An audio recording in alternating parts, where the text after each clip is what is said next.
وسيق الذين اتقوا ربهم إلى الجنات زمرا ও ফেরেশতারা এই জান্নাতি বান্দাদেরকে জান্নাতের দিকে ধাক্কায় ধাক্কায় নিয়ে যাও তার কারণ হচ্ছে গেট হবে কয় হাজার আল্লাহ রাসূল বলেন প্রথম গেটের কাছে যখন চলে যাবে জান্নাতীরা প্রধান গেটের কাছে গিয়ে দেখবে হায় হায় হায় হায় হায় এত সুন্দর করে গেটটা সাজানো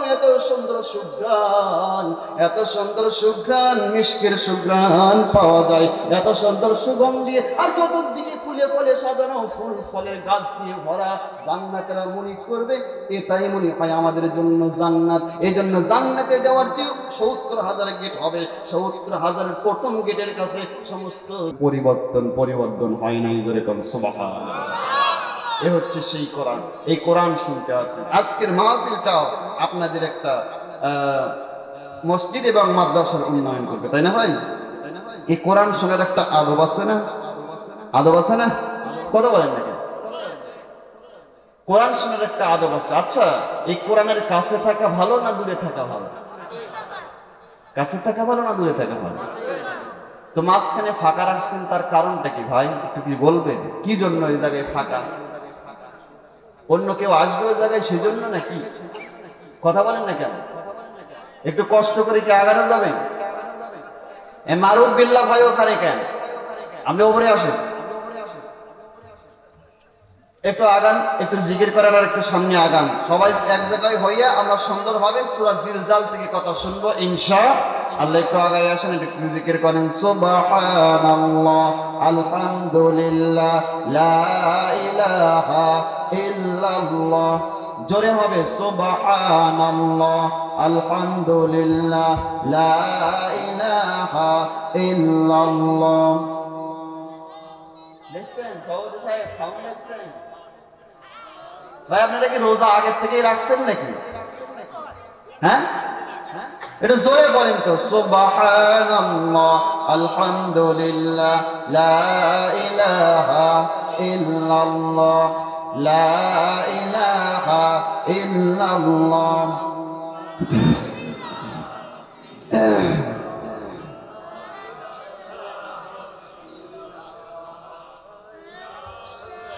যারা দিলে আসরে আল্লাহর ভয় যারা দিলে আসে আল্লাহর ভয় আল্লাহ আল্লাহ সব সময় যারা দিলে আসে আল্লাহর ভয় আল্লাহ আল্লাহ সব সময় আহার নিদ্রা ভালো লাগে না এই দুনিয়া ভালো লাগে না ভালো লাগে শুধু ইল্লাল্লাহ লা ইলাহা ইল্লাল্লাহ লা ইলাহা ইল্লাল্লাহ চাঁদ সূরজ গ্রহ তারা আল্লাহ নামের পাগল পারা চাঁদ সূরজ গ্রহ তারা আল্লাহ নামের পাগল তারা আমার আল্লাহ নামের এতই জাদু আমার আল্লাহ নামের এতই মধু লুকিয়ে রাখছেন ওগো আল্লাহ লা ইলাহা ইল্লাল্লাহ লা ইলাহা ইল্লাল্লাহ মুহাম্মাদুর রাসূলুল্লাহ সবাই একসাথে এক বাক্যে পড়ছি সাল্লাল্লাহু আলাইহি ওয়াসাল্লাম কোন সূরা থেকে আমরা কথা শুনবো সূরা জিলজাল কোরআনুল কারীমের ছোট্ট একটি সূরা অতি পরিচিত একটা সূরা জিলজাল শব্দের অর্থ হচ্ছে কাঁপাকাঁপি জিলজাল মানে কথা বলেন না কেন কাঁপাকাঁপি এই সূরার শুরুতেই আল্লাহ রাব্বুল আলামিন বলছেন যে এই সূরাটা এমন একটা সূরা এই সূরার অর্থই হচ্ছে কাঁপাকাঁপি কাঁপাকাঁপি মানে এটা কি সামনে বললেই বুঝতে পারবেন আল্লাহ রাব্বুল আলামিন বলেন ইদা আরদু জিলজালাহা, আর সেদিন এমন হবে গোটা পৃথিবী কাঁপাকাঁপি আরম্ভ করবে। জোরে বলেন সুবহানাল্লাহ। কোন দিন? হ্যাঁ, সেটা কেমন কাঁপাকাঁপি? দুনিয়াতেও কাঁপাকাঁপি হয়, ভূমিকম্প হয়, 20 তলা 25 তলা বিল্ডিং যদি হয়, আর একটু যদি বিল্ডিং নাড়া দেয়, 20 তলাতে কেউ থাকতে পারে না। যার বিল্ডিং সেও নামে, যে ভাড়া থাকে সেও নামে, কেউ আর নিজেদের বিল্ডিং এ থাকতে পারে না। এই সামান্য কাঁপাকাঁপিতে যদি এরকম অবস্থা হয়, আল্লাহ বলেন ইজা জুলজিলাতিল আরদু জিলজালাহা, আর ইসরাফিলকে যখন সিংহাই ফুৎকার দেওয়ার জন্য বলা হবে, ইসরাফিল যখন ফুৎকার দেবে, ও কাঁপাকাঁপি সাধারণ কোনো কাঁপাকাঁপি হবে না, ওটা এমন কাঁপাকাঁপি হবে মানুষ ধারণাও করতে পারে না।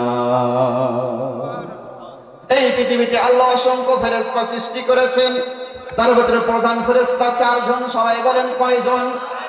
1 নম্বর ফেরেশতা জিবরাইল আলাইহিস সালাম। জিবরাইলের দায়িত্ব পৃথিবীর সমস্ত নবী এবং রাসূলের কাছে আল্লাহর বার্তা, আল্লাহর ওহী দ্বারা তিনি নবীদের রাসূলের কাছে প্রেরণ করেছিলেন। এটা জিবরাইলের দায়িত্ব, প্রধান ফেরেশতা। 2 নম্বর ফেরেশতা মিকাইল আলাইহিস সালাম। মিকাইল আলাইহিস সালামকে আল্লাহ রাব্বুল আলামিন দায়িত্ব দিয়েছেন, মিকাইল যখন যে জায়গায় বৃষ্টির দরকার হবে আল্লাহর হুকুমে সে জায়গায় তিনি বৃষ্টি বর্ষণ করেন। এটা মিকাইলের দায়িত্ব। ইসরাফিল আলাইহিস সালামকে আল্লাহ দায়িত্ব দিয়েছেন, ইসরাফিলের কোনো কাজ নেই, শুধু 3টা ফু দেওয়ার জন্য আল্লাহ ইসরাফিলকে সৃষ্টি করেছেন। নবীজি বলেন ইসরাফিলের হাতে এরকম একটা ফুৎকার দেওয়ার জন্য একটা সিংহা আছে, একটা মাইক আছে, একটা হরণ আছে। আল্লাহর নবী বলেন ওটা নিয়ে ইসরাফিল দাঁড়িয়ে আছে। আল্লাহ যখন হুকুম দিবে শুধু ফুৎকার দেবে 3টা ফুৎকার দেওয়ার সাথে সাথে ইসরাফিলের দায়িত্ব শেষ। 4 নম্বর ফেরেশতা মালাকুল মউত হযরত আজরাইল আলাইহিস সালাম। আজরাইল আলাইহিস সালামকে আল্লাহ দায়িত্ব দিয়েছেন সমস্ত জীবের রূহ কবজ করার। কোন সুবহানাল্লাহ। তাহলে 4 জন ফেরেশতার 4 জন দায়িত্ব। মিকাইলের ইসরাফিলের দায়িত্ব কি? ইসরাফিলের দায়িত্ব সিংহায় ফুৎকার দেওয়া। ফুৎকার দিবে কয়টা? প্রথম ফুৎকার যেই না দেবে, আল্লাহ রাসূল বললেন যেই না প্রথম ফুৎকার দেবে, প্রথম ফুৎকার দেওয়ার সাথে সাথে কি হবে আল্লাহ তার সূরা জিলজালের ভিতরে বলে দিয়েছেন। আল্লাহ বলেন ইসরাফিল যেই না প্রথম ফুৎকার দেবে, সাথে সাথে অবস্থা কি হবে শোনো। ইদা সুলজিলাতিল আরদু জিলজালাহা, ইসরাফিল যেই না প্রথম ফুৎকার দেবে, সাথে সাথে গোটা পৃথিবী কাঁপাকাঁপি আরম্ভ করবে। জোরে কোন সুবহানাল্লাহ। কাঁপাকাঁপিটা এমন হবে, এমন একটা কাঁপাকাঁপি হবে, এমন একটা কাঁপাকাঁপি হবে সমস্ত পৃথিবী কাঁপতে থাকবে। কাঁপাকাঁপি এত বেশি হবে আল্লাহ তাআলা বলেন ইদাস সামাউ ফাতারাত ওয়া ইদাল কাওয়াকিবু তাসারাত ওয়া ইদাল বিহারু ফুজ্জিরাত ওয়া ইদাল কুবুরু বুসিরাত। আল্লাহ সূরা ইনফিতারের শুরুতে বলেন ইসরাফিল যেই না প্রথম ফুৎকার দেবে, এত জোরে জোরে কাঁপাকাঁপি হবে পৃথিবীতে। ইদাস সামাউ ফাতারাত, ইসরাফিলের প্রথম ফুৎকার দেওয়ার সাথে সাথে সাথে সাথে আসমান সমূহ ভেঙে ভেঙে পৃথিবীর মাটিতে পড়তে থাকবে। জোরে কোন সুবহানাল্লাহ। ও বিশাল আকাশ আল্লাহ বলছেন টুকরা টুকরা হয়ে পৃথিবীর মাটিতে পড়বে। আল্লাহ বলেন শুধুমাত্র এত কাঁপাকাঁপি হবে, শুধু পৃথিবীর এই মাটিতে আসমান ভেঙে পড়বে না। ওয়াইদাল কাওয়াকিবু তাসারাত, যে চন্দ্র যে সূর্য নির্দিষ্ট জায়গায় আছে, নির্দিষ্ট সময় উদিত হয়, নির্দিষ্ট সময় ডুবে যায়। আল্লাহ বলেন ইসরাফিলের এই প্রথম ফুৎকার দেওয়ার সাথে সাথে পৃথিবী এত জোরে জোরে জোরে জোরে কাঁপাকাঁপি হবে। জোরে জোরে কাঁপাকাঁপি হওয়ার কারণে চন্দ্র সূর্য আর নির্দিষ্ট জায়গায় থাকতে পারবে না। চন্দ্র সূর্য গুলো ছিটকে ছিটকে পৃথিবীর মাটিতে পড়তে থাকবে। জোরে কোন সুবহানাল্লাহ। চন্দ্র সূর্য পৃথিবীর মাটিতে পড়তে থাকবে। ওয়াইদাল বিহারু ফুজ্জিরাত, কাঁপাকাঁপি এত বেশি হবে, কাঁপাকাঁপি এত বেশি হবে যে সমুদ্র দেখতে পাচ্ছ, সমুদ্র সাধারণত পানি দিয়ে সৃষ্টি, পানি দিয়ে ভরা থাকে, কিন্তু ওই চন্দ্র সূর্য গ্রহ নক্ষত্রগুলো যখন খুলে খুলে টুকরা টুকরা হয়ে পৃথিবীর মাটিতে পড়তে থাকবে, চন্দ্র সূর্য যখন খুলে খুলে সাগরের মাটিতে সমুদ্রের ভেতরে পড়তে থাকবে, আল্লাহ বলেন ওয়াইদাল বিহার ফুজ্জিরাত, সাথে সাথে চন্দ্র সূর্যের পানিগুলো, চন্দ্র সূর্য পড়ার কারণে ওই সমুদ্রের পানিগুলো নিঃশেষিত হয়ে যাবে এবং সমুদ্রের তলদেশ থেকে অগ্নিগিরি বের হতে থাকবে। জোরে কান আল্লাহু আকবার। একটু চিন্তা করে দেখেন বিষয়টা কত কঠিন হইতে পারে। আসমান সমূহ ভেঙ্গে ভেঙ্গে পড়ছে। আল্লাহ বলেন কাতাইলিল সিজিলিল কুতুব, কিতাবের পৃষ্ঠে একটার পর একটা ছেড়ে দিলে যেরকম ঠাস ঠাস ঠাস ঠাস করে পড়তে থাকে, আসমান সমূহ ঠাস ঠাস ঠাস ঠাস করে পৃথিবীর মাটিতে পড়তে থাকবে। চন্দ্র সূর্যগুলো জায়গা থেকে খসে খসে পৃথিবীর মাটিতে পড়তে থাকবে, গ্রহ নক্ষত্রগুলো পড়তে থাকবে, সমুদ্রের পানিগুলো শুকে যাবে। সমুদ্রের তলদেশ থেকে কি বের হচ্ছে? অবস্থা ভালো না খারাপ? দুনিয়ার সামান্য কাঁপাকাঁপি হলেই দৌড়াদৌড়ি করে রাস্তায় মানুষ বেরিয়ে যায়, বিল্ডিং এ থাকতে পারে না। আল্লাহ বলেন ওই কিয়ামতের ইসরাফিল যখন প্রথম ফুৎকার দেবে, সাথে সাথে সমস্ত পৃথিবীর সমস্ত মানুষেরা তখন আকাশের দিকে তাকায় দেখতে পাবে চন্দ্র সূর্যগুলো খুলে পড়ছে। যেহেতু চন্দ্র সূর্য নির্দিষ্ট জায়গা থেকে খুলে গেছে, তখন কি আর আলো থাকবে? আল্লাহ তাআলা বলেন লাশ-শামসু ইয়ানবাগি লাহা আন তুদরিকাল কমার ওয়ালাল লাইলু সাবিকুন নাহার ওয়া কুল্লুন ফি ফালাকি ইয়াসমাহুন।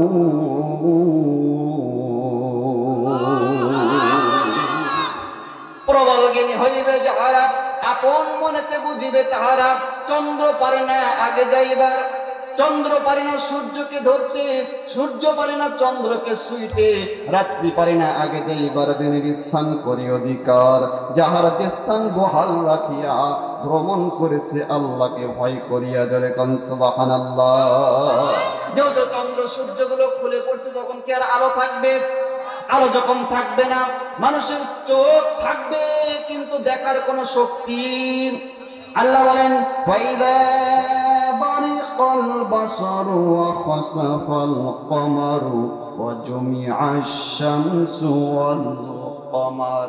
আল্লাহ বলেন সেদিন মানুষের চোখ থাকবে কিন্তু চোখে কোনো আলো থাকবে না, চোখগুলো সারাবারা হয়ে যাবে, চন্দ্র সূর্য থাকবে কিন্তু কোনো আলো থাকবে না। এই দৃশ্য দেখে মানুষ দৌড়াদৌড়ি আরম্ভ করবে, গোটা দেশের মানুষ, পৃথিবীর মানুষ শুধু দৌড়াবে আর দৌড়াবে।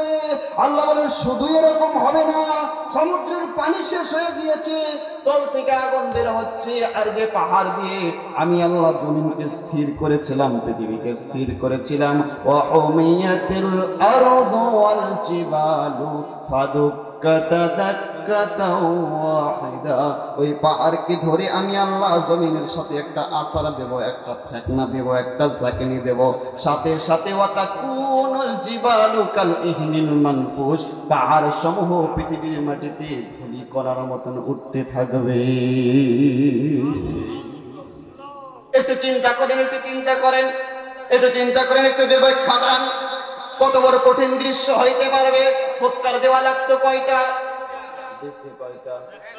একটাতেই যদি এরকম অবস্থা হয়, পাহাড় সমূহ যখন ধূলিকণার মতন উঠতে থাকবে, মানুষ সবাই দৌড়াদৌড়ি আরম্ভ করবে আর বলবে ইয়াকুলুল ইনসানু ইয়াওমাইযিন আইনাল মাফার। মানুষ দৌড়াদৌড়ি করবে আর বলবে আমরা এখন পালাবো কোথায়, আমরা এখন লুকাবো কোথায়, আমরা এখন যাবো কোথায়, অবস্থান নেব কোথায়?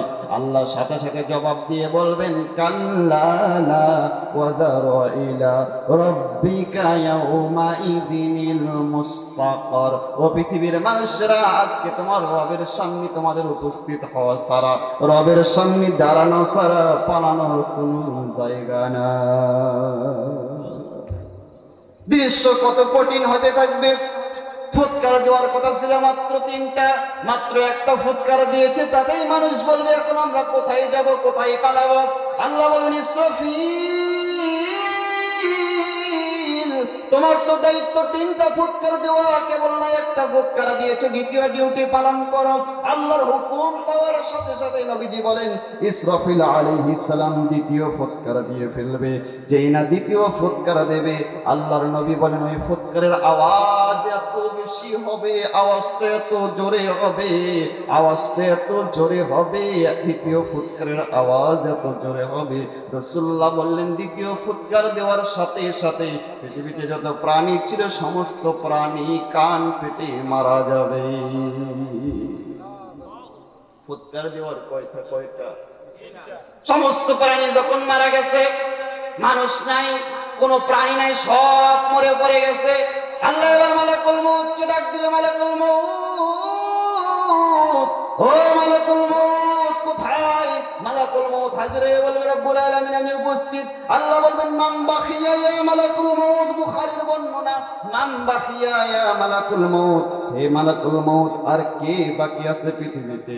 মালাকুল মউত বলবে রব্বুল আলামিন পৃথিবীতে যত মানুষ ছিল, যত প্রাণী ছিল, সমস্ত প্রাণী মারা গেছে, সমস্ত মানুষ মারা গেছে, এখন আর কেউ বাকি নাই, শুধু ফেরেশতারা বাকি আছে। আল্লাহ বলবেন মালাকুল মউত তুমি চলে যাও, এবার ফেরেশতাদের জান তুমি কবজ করো। ফেরেশতাদের জান কবজ হবে। আল্লাহ আবার ডাক দিয়ে বলবেন নাম বাকি ইয়া মালাকুল মউত, হে মালাকুল মউত আর কে বাকি? মালাকুল মউত বলবে আল্লাহ সমস্ত মানুষ মারা গেছে, সমস্ত প্রাণী মারা গেছে, সমস্ত ফেরেশতারা মারা গেছে, শুধু প্রধান ফেরেশতা 4 জন জীবিত আছে, জিবরাইল, মিকাইল, ইসরাফিল আর আমি আজরাইল 4 জন বাকি। আল্লাহ সাথে সাথে বলবেন ও মালাকুল মউত এবার তুমি চলে যাও, জিবরাইলের জান কবজ করো। জোরে কোন সুবহানাল্লাহ। শাদীদুল কুওয়া, রূহুল কুদুস, আল্লাহ যাকে প্রচন্ড ক্ষমতার অধিকারী বলেছেন যে জিবরাইলকে, রাসূল বলছেন জিবরাইলকে আমি তার অরিজিনাল আকৃতিতে আসল শুরুতে 2 বার দেখেছি। জিবরাইলের আমি 600 পাখা দেখেছি, 600 পাখা দিয়ে জিবরাইল শুধুমাত্র দুনিয়ার মাটি থেকে এবার দুটা এরকম ঝাপটা দেয়, 2টা ঝাঁকুনি দেয়, 2 ঝাঁকুনির মাধ্যমে জিবরাইল দুনিয়ার মাটি থেকে আল্লাহর আসমান পর্যন্ত পৌঁছে যায়। শাদীদুল কুওয়া, প্রচন্ড ক্ষমতা। আল্লাহ বলবেন মালাকুল মউত চলে যাও, জিবরাইলের জান কবজ করো। গিয়ে জিবরাইলের জান কবজ হয়ে যাবে। ইসরাফিলের জান কবজ করো, জান কবজ হবে। মিকাইলের জান কবজ করো, জান কবজ হবে। এবার আল্লাহ প্রশ্ন করবেন মান বাকিয়া ইয়া মালাকুল মউত, হে মালাকুল মউত আর কে বাকি? মালাকুল মউত বলবে আল্লাহ সমস্ত প্রাণী শেষ, সমস্ত মানুষ শেষ, সমস্ত ফেরেশতা শেষ, আর কেউ বাকি নাই। এখন আসমানে তুমি, জমিনে আমি, তুমি আর আমি, আমি আর তুমি, মাঝখানে আর কেউ না। আল্লাহ এবার বলবেন মউত ইয়া মালাকুল মউত, হে মালাকুল মউত এবার তুমি তোমার নিজের হাতে নিজের জান কবজ করে তুমিও মারা যাও। আল্লাহর নবী বলেন সাথে সাথে আল্লাহ যাই না বলবেন মউত ইয়া মালাকুল মউত, হে মালাকুল মউত নিজের হাতে নিজের জান কবজ করে তুমিও মারা যাও। আল্লাহর নবী বলেন সাথে সাথে মালাকুল মউতের এত জোরে কাঁপানি সৃষ্টি হবে, খিঁচুনি সৃষ্টি হবে, আর মালাকুল মউত এত জোরে চিৎকার দেবে। এই চিৎকার দিতে মালাকুল মউত ইসরাফিলের দ্বিতীয় ফুৎকারের আগে দিত, তাহলে ইসরাফিলের দ্বিতীয় ফুৎকার দেওয়ার প্রয়োজন হতো না। আজরাইলের ওই চিৎকারের কারণে সমস্ত প্রাণী কান ফেটে মারা যেত। হযরতে মালাকুল মউত, হযরতে আজরাইল আলাইহিস সালাম এবার কান্না করতে থাকবে আর চিৎকার দিতে থাকবে আর চিল্লাইতে থাকবে আর কাঁদতে থাকবে আর বলবে রব্বুল আলামিন আমি যদি জানতাম এত বড় কঠিন দায়িত্ব আমাকে পালন করতে হবে, আল্লাহর কবজ যে কত কঠিন আমি তো জানি। আমি যদি জানতাম নিজের জান, নিজের জীবন নিজেকেই বের করতে হবে, নিজের হাতে নিজের জান কবজ করতে হবে, আল্লাহ আপনার কাছে ক্ষমা চাইতাম। এত বড় কঠিন দায়িত্ব আমি পালন করতাম না, আপনার কাছে আমি মাপ চাইতাম। এত বড় কঠিন দায়িত্ব আমি পালন করা থেকে পানাহ চাইতাম। আল্লাহ বলবেন মালাকুল মউত কান্নাকাটি করে লাভ নাই, দৌড়াদৌড়ি করে লাভ নাই, লাফালাফি করে লাভ নাই, চিৎকার দিয়ে লাভ নাই। কুল্লু নাফসিন যায়িকাতুল মাউত, হে মালাকুল মউত জীবন আছে যার, মৃত্যুবরণ করতে হবে যার। মালাকুল মউত মউত ইয়া মালাকুল মউত, হে মালাকুল মউত তুমিও মারা যাও।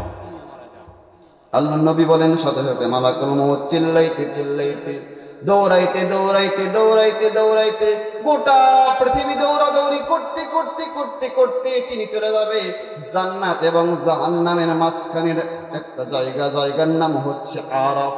আরাফ নামক স্থানে গিয়ে মালাকুল মউত দাঁড়িয়ে নিজের হাতে নিজের জান বের করে মালাকুল মউত নিজেও মারা যাবে। মালাকুল মউত শেষ, এখন শুধু কি আছে? আরো আসতে বলে, আরো আসতে বলেন কি আছে? রব্বুল আলামিন, আমাদের রব্বুল আলামিন, রব্বুল আলামিন, আমাদের রব্বুল আলামিন।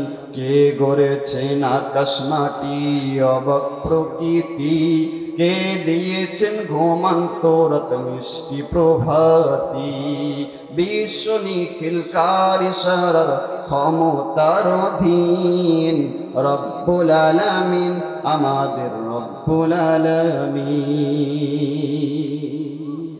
সব শেষ, কেউ থাকবে না, শুধু কি থাকবে? আল্লাহ তাআলা বলেন কুল্লু মান আলাইহা ফান ওয়া ইয়াবকা ওয়াজহু রাব্বিকা যুল জালালি ওয়াল ইকরাম।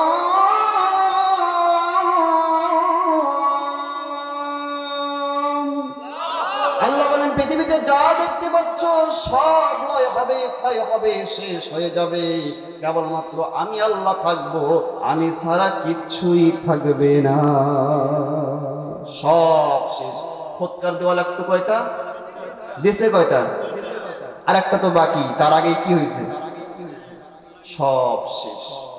একটু জিকির করেন সুবহানাল্লাহ, আলহামদুলিল্লাহ, লা ইলাহা ইল্লাল্লাহ। আমাকে একটু পানি দেন, ঠান্ডা পানি।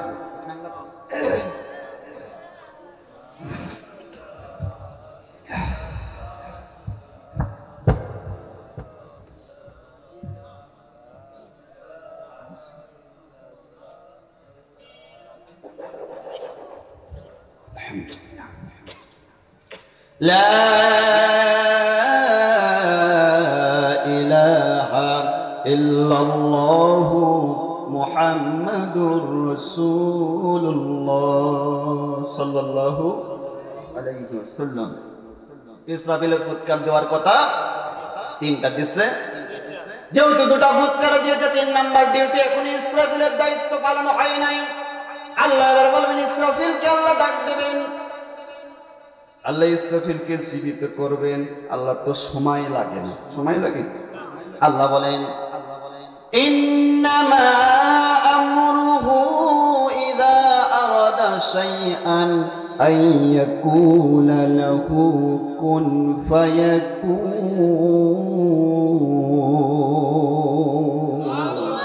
তোমার আল্লাহর এত ক্ষমতা, এত পাওয়ার, এত শক্তি।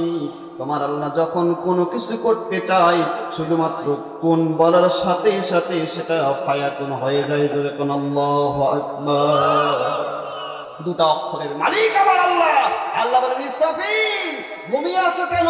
তোমার তো দায়িত্ব 3টা ফুৎকার দেওয়ার, 2টা ফুৎকার দিয়েছো, 3 নাম্বার ডিউটি পালন করা লাগবে না? ওঠো। আল্লাহ যেই ডাক দেবেন, রাসূলুল্লাহ বললেন সাথে সাথে ইসরাফিল আলাইহিস সালাম আবার জীবিত হয়ে দাঁড়িয়ে যাবে।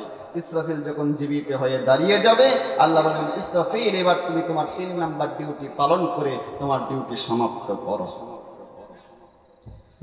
এর আগে আল্লাহ রাব্বুল আলামিন সব যখন মারা গেছে, কেউ যখন নাই, মালাকুল মউত মারা গেল, সমস্ত প্রাণী যখন মারা গেল, এমন সময় আল্লাহ তার কুরসিতে বসবেন। ওয়াসিয়া কুরসিয়ুস সামাওয়াতি ওয়াল আরদ আর রহমানু আলাল আরশি ইসতাওয়া। আল্লাহ বলেন আরশে আযিমে আমি থাকি, আরশে আযিমে বসে বসে আমি পৃথিবী পরিচালনা করি।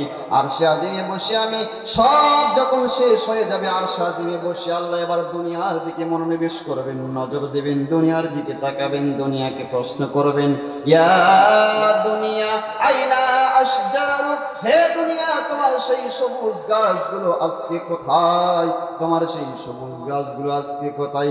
গাছ কি তখন থাকবে? আর যেহেতু কাপাকাপি করে উলট পালট হয়ে সবকিছু কি হয়ে গেছে, আল্লাহ প্রশ্ন করবে ইয়া দুনিয়া আইনা জিবাল, হে দুনিয়া তোমার সেই পাহাড়গুলো শক্তিশালী পাহাড়গুলো আজকে কোথায়? পাহাড় কি থাকবে নাকি? পাহাড় কিসের মতন উড়ে বেড়াইছে?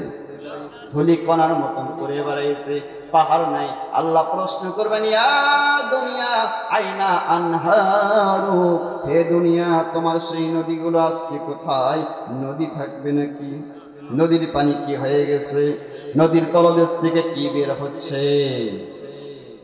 নদীও নাই, গাছও নাই, পাহাড়ও নাই। আল্লাহ প্রশ্ন করবেন, নদীও যেহেতু নাই, গাছও নাই, পাহাড়ও নাই, ইয়া দুনিয়া হে দুনিয়া আইনাল জাব্বারিন, আজকে ওই জালেম শাসকগুলো আজকে কোথায়?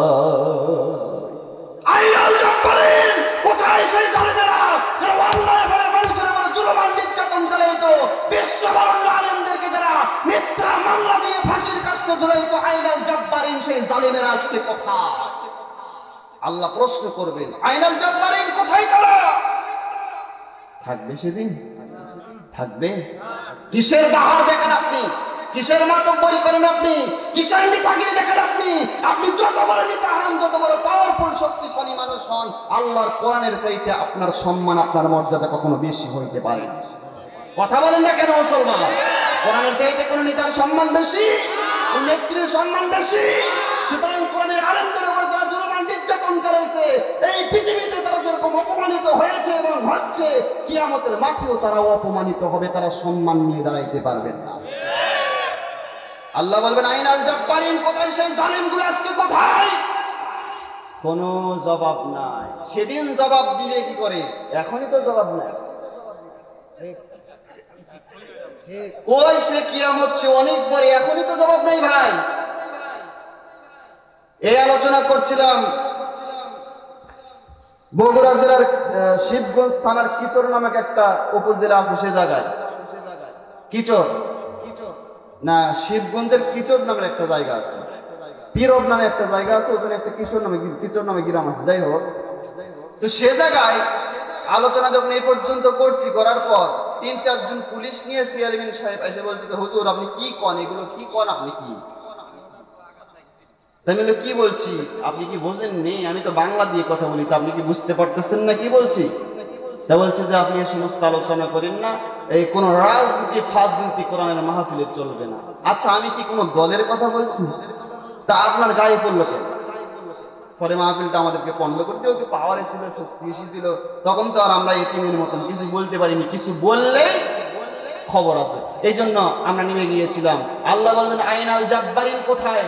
কোথায় শক্তিশালী সেই পাওয়ারফুল নেতারা? আইন আল্লাহ সেদিন প্রশ্ন করবেন।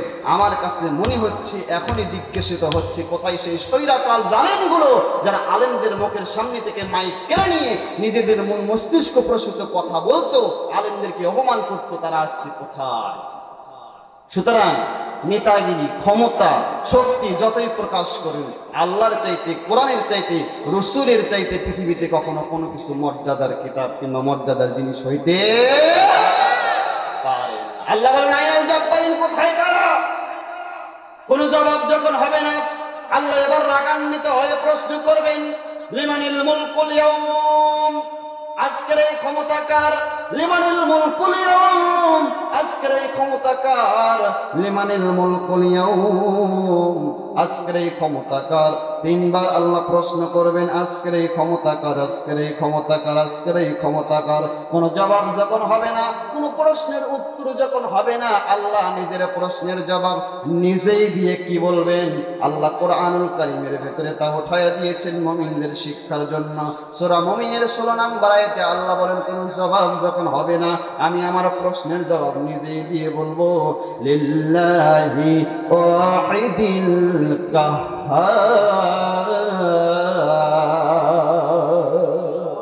কেবলমাত্র একমাত্র পাওয়ারফুল শক্তিশালী আমি আল্লাহ ছাড়া কারো ক্ষমতা পৃথিবীতে চলতে পারে না। শেষ। কিসের ক্ষমতা দেখাই দিন আপনি? আল্লাহ বলবেন, কোনো ক্ষমতা নাই, একমাত্র আমি আল্লাহর ক্ষমতা ছাড়া কোনো ক্ষমতা নাই।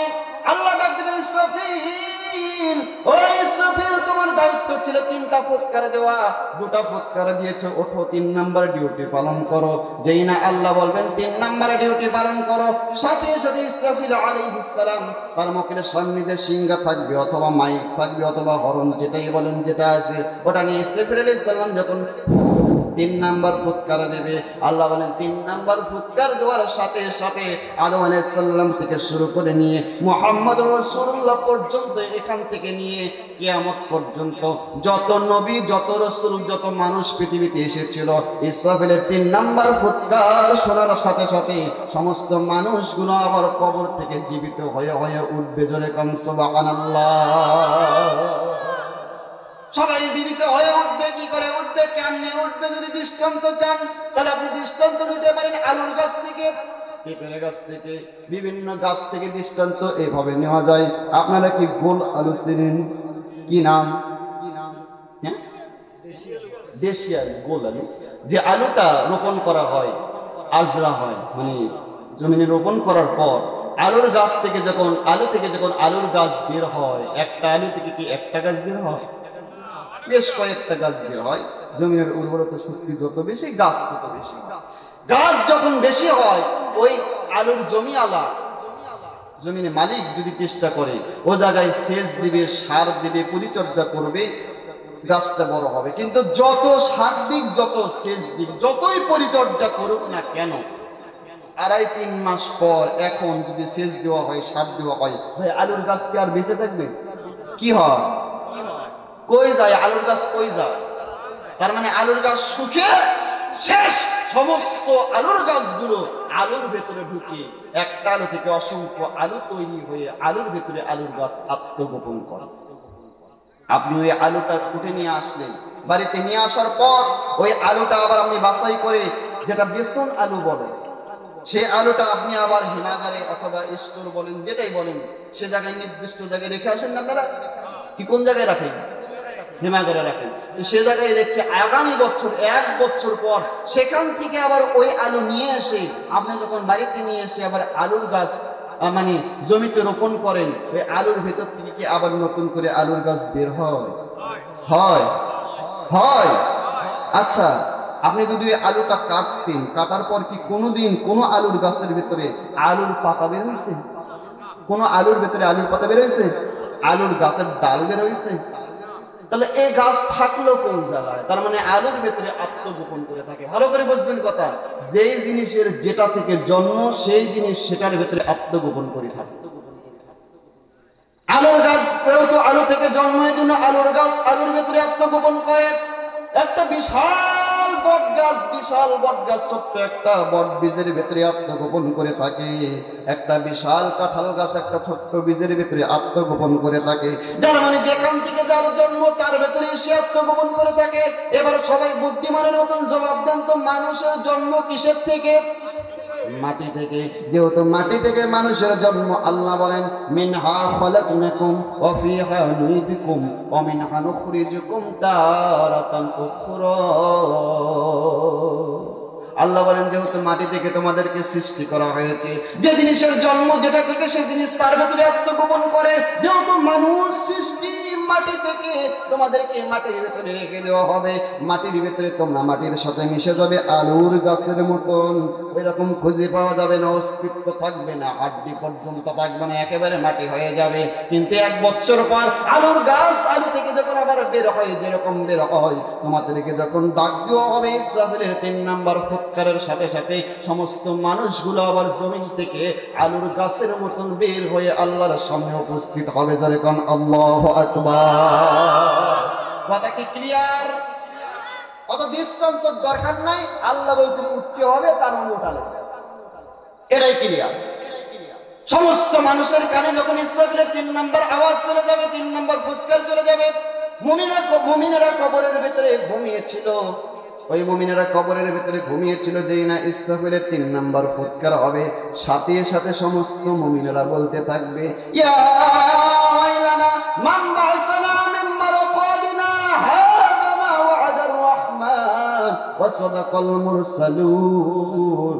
আজকে আমাদের এই আকামটা করলো কে, আমাদের এই ক্ষতিটা করলো কে, কি আমাদের এই ক্ষতি করলো? কেবল না একটা কাঁচা ঘুম দিলাম, কেবলই ঘুমাইলাম, এত সুন্দর ঘুম থেকে আমাদেরকে জাগ্রত করে দিল কে, ঘুমটা ভেঙে দিল কে? সাথে সাথে আল্লাহ জবাব দিয়ে বলবেন, বান্দা হাদা মা ওয়াদার রহমান ওয়া সাদাকাল মুরসালুন। চোখ দুটি একবার বুঝিলে দুনিয়ায় অন্ধকার, পাশে তোমার থাকবে না কেউ গো, কবর আধার। এ দুনিয়া তোমার নয় নয় গো, কবরে হবে ঠাই গো।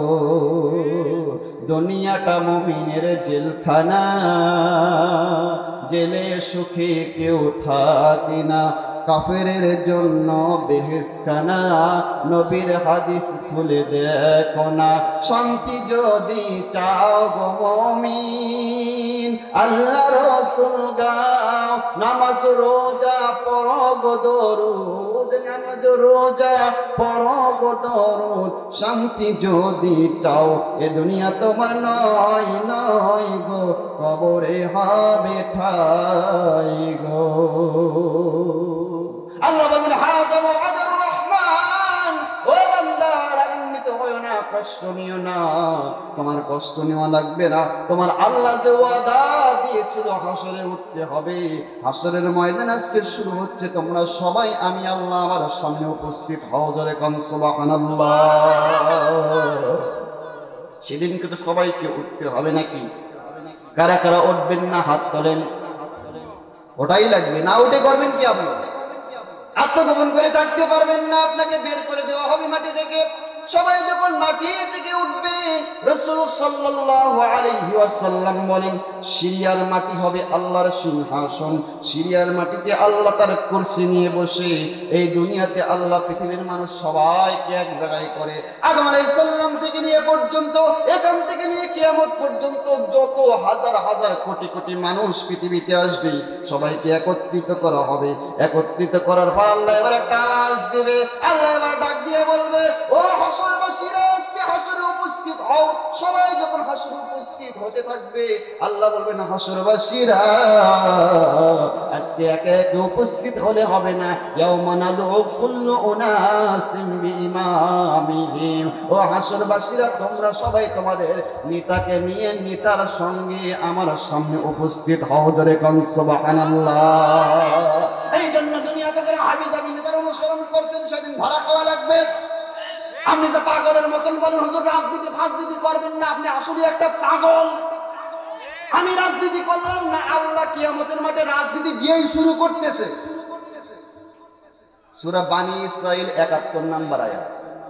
এই যে খোলেন, কোরআন পড়েন না, হাদিস পড়েন না, কিচ্ছু জানেন না, পাগলের মতন পাগলের মতন বলেন যে হুজুর রাজনীতি করবেন না।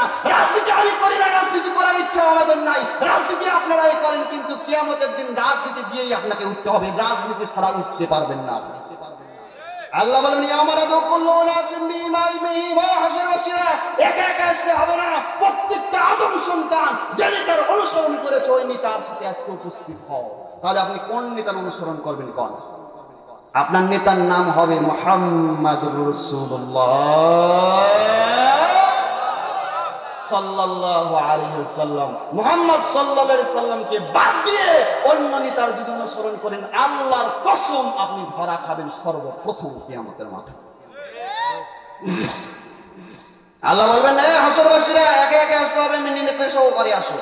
তাহলে আমরা যারা বিশ্বনবীকে নেতা মানব, বিশ্বনবীর আদর্শ অনুসরণ করব, বিশ্বনবীর 23 বছর রক্ত ঝরা আন্দোলনকে জমিনে বাস্তবায়ন করার জন্য নবীর মতন রক্ত দেব, জেল খাটবো, ফাঁসির মঞ্চে চড়বো, অবশ্যই বিশ্বনবী সাল্লাল্লাহু আলাইহি সাল্লাম সামনে থাকবেন। নবীর সাথে আমরা আল্লাহর সামনে উপস্থিত হইতে পারবো, জোরে কোন সুবহানাল্লাহ। এখন আপনি বিশ্বনবীর অনুসরণ না করে যদি হাবিজাবি নেতার অনুসরণ করেন, যে নেতার দাড়িও নাই, মোছ নাই, পুরুষ মানুষ না মাইয়া মানুষ, বোঝাইয়ে চামড়া ঢিল হইতে হইতে গালের ভিতরে ঢুকে গেছে, তারপরে নাপিতের কাজ দিয়ে ক্লিন শেভ করে। আচ্ছা, আপনি যতই ক্লিন শেভ করেন আর যতভাবেই আপনি দাড়ি কাটেন না কেন, আপনার চেহারার শুরুতে এবং আপনার সাইজ থেকে বোঝা যাচ্ছে যে আপনি আসলে একটা বুড়া। কি বুড়া মানুষ দেখলে টের পাওয়া যায় না? তা আপনি দাড়ি কেটে কি হইতে চান কি আপনি? তাহলে রসুলের অনুসরণ করা লাগবে দাড়িতে, রসুলের অনুসরণ করা লাগবে টুপিতে, রসুলের অনুসরণ করা লাগবে জুব্বাই, রসুলের অনুসরণ করা লাগবে নামাজে, রোজায়, হজ, যাকাত, রাজনীতি, অর্থনীতি, সমাজনীতি, দেশের নীতি, বাইরের নীতি, সব বিশ্বনবীর অনুসরণ যদি করা যায় অবশ্যই বিশ্বনবীর পেছনে আপনি দাঁড়াইতে পারবেন এবং নবীর সাথেই আপনার হাসর নসিব হবে। আর নবীর সাথে যাদের হাসর নসিব হবে, আল্লাহ নবী বললেন তাদেরকে নিয়ে সর্বপ্রথম আমি জান্নাতের ভিতরে ঢুকে জান্নাত উদ্ভাবন করব। এখন থেকে বিশ্বনবী ছাড়া অন্য কেউ আমাদের নেতা হইতে পারে না। ক্লিয়ার করুন বিষয়টা, ক্লিয়ার করুন, ভালোভাবে ক্লিয়ার করুন। ধরেন সারাদিন আপনি আওয়ামী লীগের মিছিল করছেন, জয় বাংলা, জয় বঙ্গবন্ধু, যদিও এই মিছিলটা এখন আর নাই, এখন লুকাইছে তো, এখন আর নাই। কথার কথা, আওয়ামী লীগের মিছিল সারাদিন হয়েছে রাস্তায়, আপনি আওয়ামী লীগের মিছিল করছেন। এখন বিকাল বেলা সৈয়দপুর বাজারের পাশে বিএনপির অফিসে, আপনি বিএনপির অফিসে চা দেওয়া হচ্ছে, আপনি চা খাইতে গেছেন। আপনি আওয়ামী লীগের মিছিল করছেন সারাদিন, বিএনপির অফিসে চা খাইতে গেছেন, চা দিবে? কি কথা কন না কেন? দেবে? চা দেবে? কেন দেবেন না কেন? যেহেতু একজনের মিছিল করছে আর একজনের চা পাওয়া, সারাদিন মিছিল করছে বিএনপির মিছিল, রাতের বেলা যদি আমরা হচ্ছে যে কি বলে জাতীয় পার্টির অফিসে চা খাইতে যায়, তাহলে কি এই বিরিয়ানি দিবে? সামান্য 5 টাকার চা আর 100 টাকার বিরিয়ানি, তাই দিবেন না আপনি? তাই যদি আপনি দিতে না পারেন, দুনিয়ার একটা নেতা অনুসরণ করে আর একজনের চা পাওয়া যায় না, একজনের মিছিল করে আর একজনের বিরিয়ানি যদি এই পৃথিবীতে পাওয়া না যায়, সারা জীবন 70 বছর, 80 বছর, 100 বছর কাফের জালেমদের অনুসরণ করে, যারা কোরআনের বিরোধিতা করে, ইসলামের বিরোধিতা করে, আলেমদের বিরোধিতা করে, ওই জালেমদের অনুসরণ করে কিয়ামতের দিন রাসূলের সুপারিশ কপালে জুটবে না, জুটতে পারে না। এরপরেও যদি মানুষ না বোঝে, যদি বলে এটাই রাজনীতি, তাই আমি কেমনি বুঝাবো? কি ভাই, কি হয়েছে ওখানে? ওখানে হয়েছে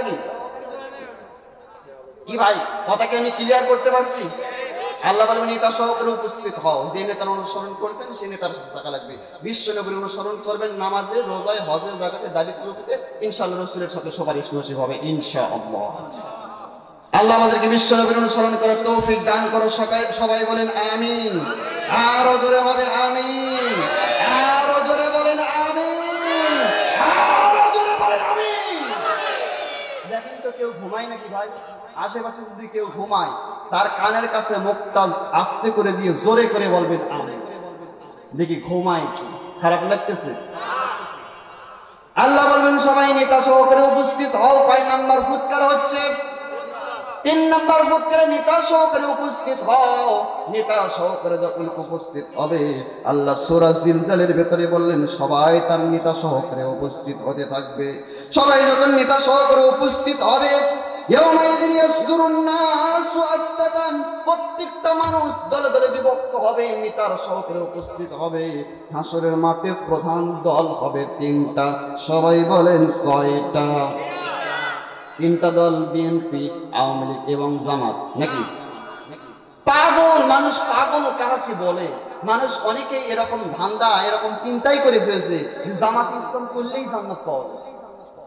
ভালো ভুল বুঝবেন না ভাই, আমি খুব বিনয়ের সাথে বলছি, ভুল বুঝবেন না। আচ্ছা, জামাতে ইসলাম করলেই জান্নাত পাওয়া যাবে, জামাতের কোন নেতাই কথা বলছে? তো আপনি এ কথা বলতেছেন কেন?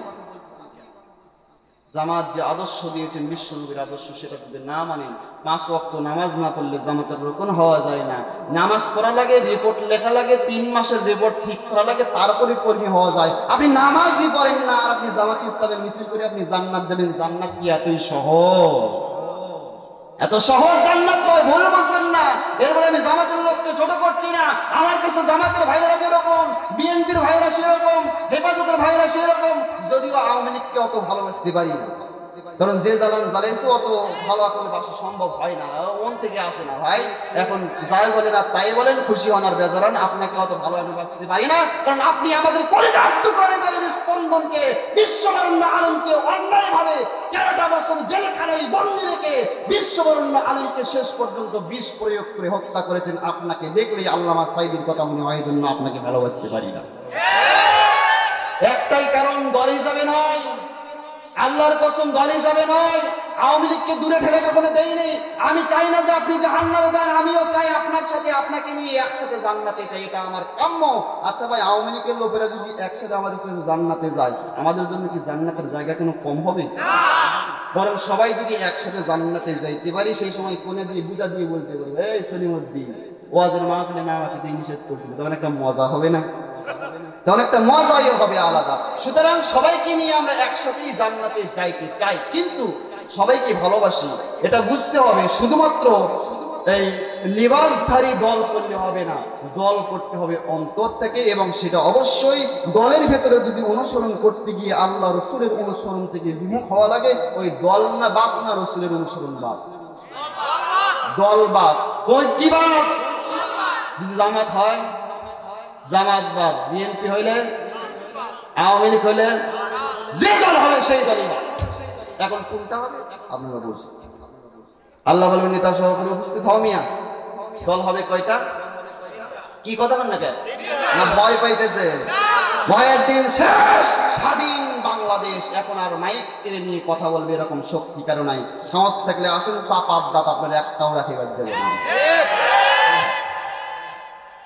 আল্লাহ বলবেন যে দল সহকারে উপস্থিত হও, দল হবে কয়টা? প্রধান দল হবে, দ্বিতীয় দল হবে, তৃতীয় দল হবে। প্রথম দল হবে মুমিনেরা, দ্বিতীয় দল হবে মুনাফিকেরা, তৃতীয় দল হবে কাফেররা। কারা? দুনিয়াতেও যেরকম হাসরের মাঠেও মুমিনেরা যখন উপস্থিত হবে, মুমিনেরা বিশ্ব নবীকে সামনে নিয়ে যখন হাসরের মাঠে উপস্থিত হবে, নবী হবেন নেতা, সমস্ত মুমিনেরা হবে অনুসারী, আলিমেরা থাকবে নবীদের পেছনে, আল উলামা ওয়ারাসাতুল আম্বিয়া। সুতরাং বুঝতে হবে, যে দলের ভেতরে আলেম বেশি, যে দলের লোকেরা কোরআন এবং হাদিস অনুসরণ করে এবং করাইতে চায়, ওটাই হলো বিশ্ব নবীর আদর্শ দল। জোরে কোন ঠিক না বেঠি? সুতরাং সেই দলের লোকেরা নবীর পেছনে থাকবে, এরা হলো প্রধান দল। এ দলের নাম হচ্ছে মুমিনের পার্টি। মুমিনেরা যখন প্রথম দলে বিভক্ত হবে এবং মুমিনেরা উপস্থিত হওয়ার সাথে সাথে আল্লাহ আমলনামার কিতাব উড়িয়ে দেবে। আমলনামার কিতাব হাসরের ময়দানে উঠতে থাকবে। গোটা হাসরের ময়দান যখন আমলনামার কিতাব উঠতে থাকবে, হাসরবাসীরা আমলনামার কিতাব পাওয়ার জন্য হাত বাড়িয়ে দেবে। মুমিনেরা যখন হাত বাড়িয়ে দিবে, হাতটা সামনের দিকে চলে আসবে। আর এই মুমিনদেরকে আল্লাহ আদর করে, ভালোবেসে, মহব্বত করে মুমিনদের ডান হাতে আল্লাহ আমলনামার কিতাব দিয়ে দিবে। জোরে কোন সুবহানাল্লাহ। আল্লাহ রাব্বুল আলামিন সূরা ইনশিকার 7, 8, 9, 10, 11, 12 নম্বর আয়াতে আল্লাহ বলেন, ফাআম্মা মান উতিয়া কিতাবাহু বিয়ামিনিহি ফাসাওফা ইউহাসাবু হিসাবান ইয়াসীরা ওয়া ইয়ানকালিবু ইলা আহলিহি মাসরুরা। আল্লাহ বলেন, সেদিন মুমিন বান্দারা যখন হাত বাড়িয়ে দিবে, সামনে হাত চলে আসবে, মুমিনদেরকে ডান হাতে আমলনামার কিতাব দিয়ে দেওয়া হবে। যাদেরকে আমি ডান হাতে আমলনামার কিতাব দিব হাসরের ময়দানে, তাদের কোনো হিসাব হবে না, বিচার হবে না। যারা ডান হাতে আমলনামার কিতাব পাবে, তারা বিনা বিচারে, বিনা হিসাবে আমার জান্নাতে নবীর সাথে প্রবেশ করবে। তাহলে মুমিনেরা এক ধাক্কায় কোথায় গেল? এক ধাক্কায় কোথায়? আল্লাহ বলেন, পক্ষান্তরে যারা কাফের হবে, ওরা আমলনামার কিতাব কাফের এবং মুনাফিকরা নেওয়ার জন্য হাত বাড়িয়ে দেবে, কিন্তু হাত সামনের দিকে আসবে না, বাম হাতটা চলে যাবে পেছনের দিকে। পেছনের দিকে তাদের বাম হাতে আমলনামার কিতাব দেওয়া হবে। মুমিনদেরকে দেওয়া হয়েছে কোন হাতে? কোন দিক থেকে? কি কথা কি বুঝাইতে পারতেছি আমি? তাহলে জবাব দেওয়া লাগবে, কোন হাতে পাইছে? আর মুনাফিকদের হাত গেল কোন দিকে? কোন হাত? পেছনের দিকে যখন না চলে যাবে, হাসরের ময়দানে আল্লাহ মুমিন মুনাফিকের এবং কাফেরদেরকে যখন বাম হাতে আমলনামার কিতাব দিয়ে দেওয়া হবে তখন কি হবে? সূরা কাহফ 49 নম্বর আয়াতে আমার আল্লাহ বলে দিয়েছেন, জোরে কোন সুবহানাল্লাহ। আল্লাহ তাআলা বলেন, ওই মুনাফিকেরা যখন, কাফেররা যখন পিছন থেকে বাম হাতে আমলনামার কিতাব পাবে, পিছন থেকে বাম হাতে আমলনামার কিতাব পাওয়ার সাথে সাথে তারা কি বলবে? আল্লাহ বলেন, তারা বলবে, মালি হাদাল কিতাব লা ইউগাদিরু সগীরাতান ওয়ালা কাবীরাতান ইল্লা আহসাহা। কাফেররা আমলনামার কিতাব পেছন থেকে পাওয়ার সাথে সাথে বলবে, মালি হাদাল কিতাব, মালি হাদাল কিতাব, মালি হাদাল কিতাব, এরকম চিৎকার দিবে আর বলবে, এটা কি কিতাব? লা ইউগাদিরু সগীরাতান, যার ভিতরে ছোট্ট গুনাহটাও বাদ পড়ে নাই, ওয়ালা কাবীরাতান, বড় গুনাহটাও বাদ পড়ে নাই, ইল্লা আহসাহা। আমি এখন যাব কোথায়? আমি এখন পালাবো কোথায়? সব তো আমার আমলনামায় উপস্থিত। আমি এখন কি করব? আল্লাহ কয়, তাকাদু তামাইয়াদু মিনাল গায়জ কুল্লামা উলকিয়া ফিহা ফাওজুন সাআলাহুম খাযানাতুহা আলাম ইয়াতিকুম নাযীর। এমন সময় জাহান্নামের গর্জনের আওয়াজ ওই কাফেরদের কানে চলে আসবে। জাহান্নামের গর্জনের আওয়াজ কাফেররা পাওয়ার কারণে হাসরের ময়দানে আমলনামার কিতাব দেখে জাহান্নামের ভয়ে আল্লাহর সামনে হাসরের মাঠে মুনাফিক এবং কাফেররা মিথ্যা কথা বলবে। সূরা কাহফ 49 নম্বর আয়াত। ও চিন্তা করবে, একটু চাপাবাজি করে দেখি, কি কর কথা বল না কেন? একটু কি করবে? একটু চাপাবাজি করে দেখি। দুনিয়ায় অনেক চাপাবাজি করে বেঁচে গেছে। বাড়ি পোড়াইয়া দিছি, মানে গাড়ি পোড়াইয়া দিছি, দোকান পোড়াইয়া দিছি নিজেরা, আর সব দোষ বিরোধী দলের প্রতি দিয়ে দিয়েছি, অসহায় দলের, মুসলিম দলের উপরে দিয়ে দিয়েছি। সেদিন অন্যদেরকে ফাঁসাইয়া দিয়েছি, নিজে অন্যায় করে মানুষ হত্যা করেছি, নিজেরা ফাঁসাইয়া দিয়েছি অন্যজনকে। সুতরাং দুনিয়াতে তো চাপাবাজি করে অনেক জায়গায় চলছি, আজকে একটু চাপাবাজি করে দেখি বাঁচা যায় কিনা। ভাই ওঠেন কেন? একজনকে উঠতে দেবেন না, যে উঠবে আস্তে করে, মানে জোরে করে ধরবেন, আস্তে করে বসে। রাজি আছেন? আমরা চলে যাব, কিন্তু আলোচনার একটা পয়েন্ট না শেষ করে দিব ভাই। 12টা বেজেই গেছে, 12:30 নাকি? 12:30 বাজে না। ইন্না লিল্লাহি ওয়া ইন্না ইলাইহি রাজিউন। তাহলে ও বললে একটু চাপাবাজি করে দেখি বাঁচা যায় কিনা। দুনিয়াতে কত চাপাবাজি করছি, আজকে চাপাবাজি করে দেখি একটু বাঁচতে পারি কিনা। ও চাপাবাজি করবে। কে চাপাবাজি করবে? কাফের। কে? কাফের। ও চাপাবাজি করবে আর বলবে দেখি একটু চাপাবাজি করে বাঁচতে পারি কিনা। ও যখন চাপাবাজি করবে আর বলবে, আল্লাহ কাজগুলো আমি করি নাই, এত বড় বড় অন্যায় আমি করি নাই, আমি মানুষ হত্যা করি নাই, আমি আলেমদেরকে হত্যা করি নাই, মানুষের নামে মিথ্যা মামলা দেই নাই, রাস্তাঘাট ধ্বংস করি নাই, আলেমদের ক্ষতি করি নাই, মুসলমানদের ক্ষতি করি নাই, দেশের টাকা বিদেশে প্রচার করি নাই, ফেরেশতারা আমার নামে মিথ্যা মামলা দিয়ে বানায় বানায় লিখছে, আল্লাহ অন্যায়গুলো আমি করিনি। আল্লাহ বলেন, যখন সেই হাসরের ময়দানে চাপাবাজি করবে, কথা যখন অস্বীকার করতে থাকবে, আমলনামা যখন অস্বীকার করবে, তখন কি করব শোনো।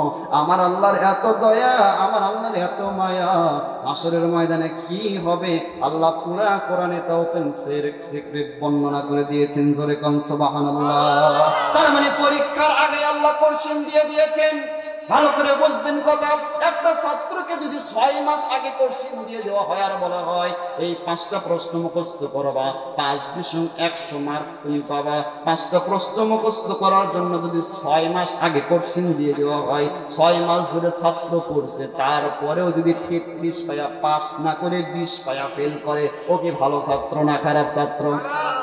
ওর চাইতে খারাপ ছাত্র আছে নাকি? ও কি সমাজে আসবে নাকি? ও ছাত্র সমাজে চলবে না, দেশে চলবে না, কোন জায়গায় চলবে না। আল্লাহ বলেন, ও মুসলমানেরা, তোমাদেরকে দুনিয়াতে পাঠিয়ে দিলাম, দুনিয়া তোমাদের জন্য পরীক্ষার হল বানিয়ে দিলাম। আল্লাযী খালাকাল মাউতা ওয়াল হায়াতা লিয়াবলুয়াকুম আইয়ুকুম আহসানু আমালা। তোমাদের জন্য হাসর দুনিয়া হচ্ছে তোমাদের জন্য পরীক্ষার হল দিয়ে দিলাম, আর কোরআন নামক কর্সিন দিয়ে দিয়েছি। জোরে কোন সুবহানাল্লাহ। কি হবে তোমার মরণে, কি হবে তোমার কবরে, কি হবে তোমার হাসরে, কি হবে নবীর অনুসরণ করলে, কি হবে জালেমদের অনুসরণ করলে, কি হবে জান্নাতে, কি হবে মিজান পুলসিরাতে, কি হবে জান্নাতে, কি হবে জাহান্নামে, সব কিছু কর্সিন নামক কোরআনে আমি আল্লাহ ওপেন করে দিয়েছি। জোরে কোন সুবহানাল্লাহ। ওই কাফেররা যখন অস্বীকার করবে আর বলবে আল্লাহ গুনাহগুলো আমি করিনি, বানায়া লিখছে, আল্লাহ বলেন তখন আমি কি করব? শোনো, সূরা ইয়াসিনের 65 নম্বর আয়াতে আল্লাহ বলে দিয়েছেন। জোরে কোন সুবহানাল্লাহ। আল্লাহ রাব্বুল আলামিন বলেন সাথে সাথে আমি কি করব? শোনো, আল ইয়াউমা নাখতিমু আলা আফওয়াহিহিম ওয়া তুকাল্লিমুনা আইদিহিম ওয়া তাশহাদু আরজুলুহুম বিমা কানু ইয়াকসিবুন।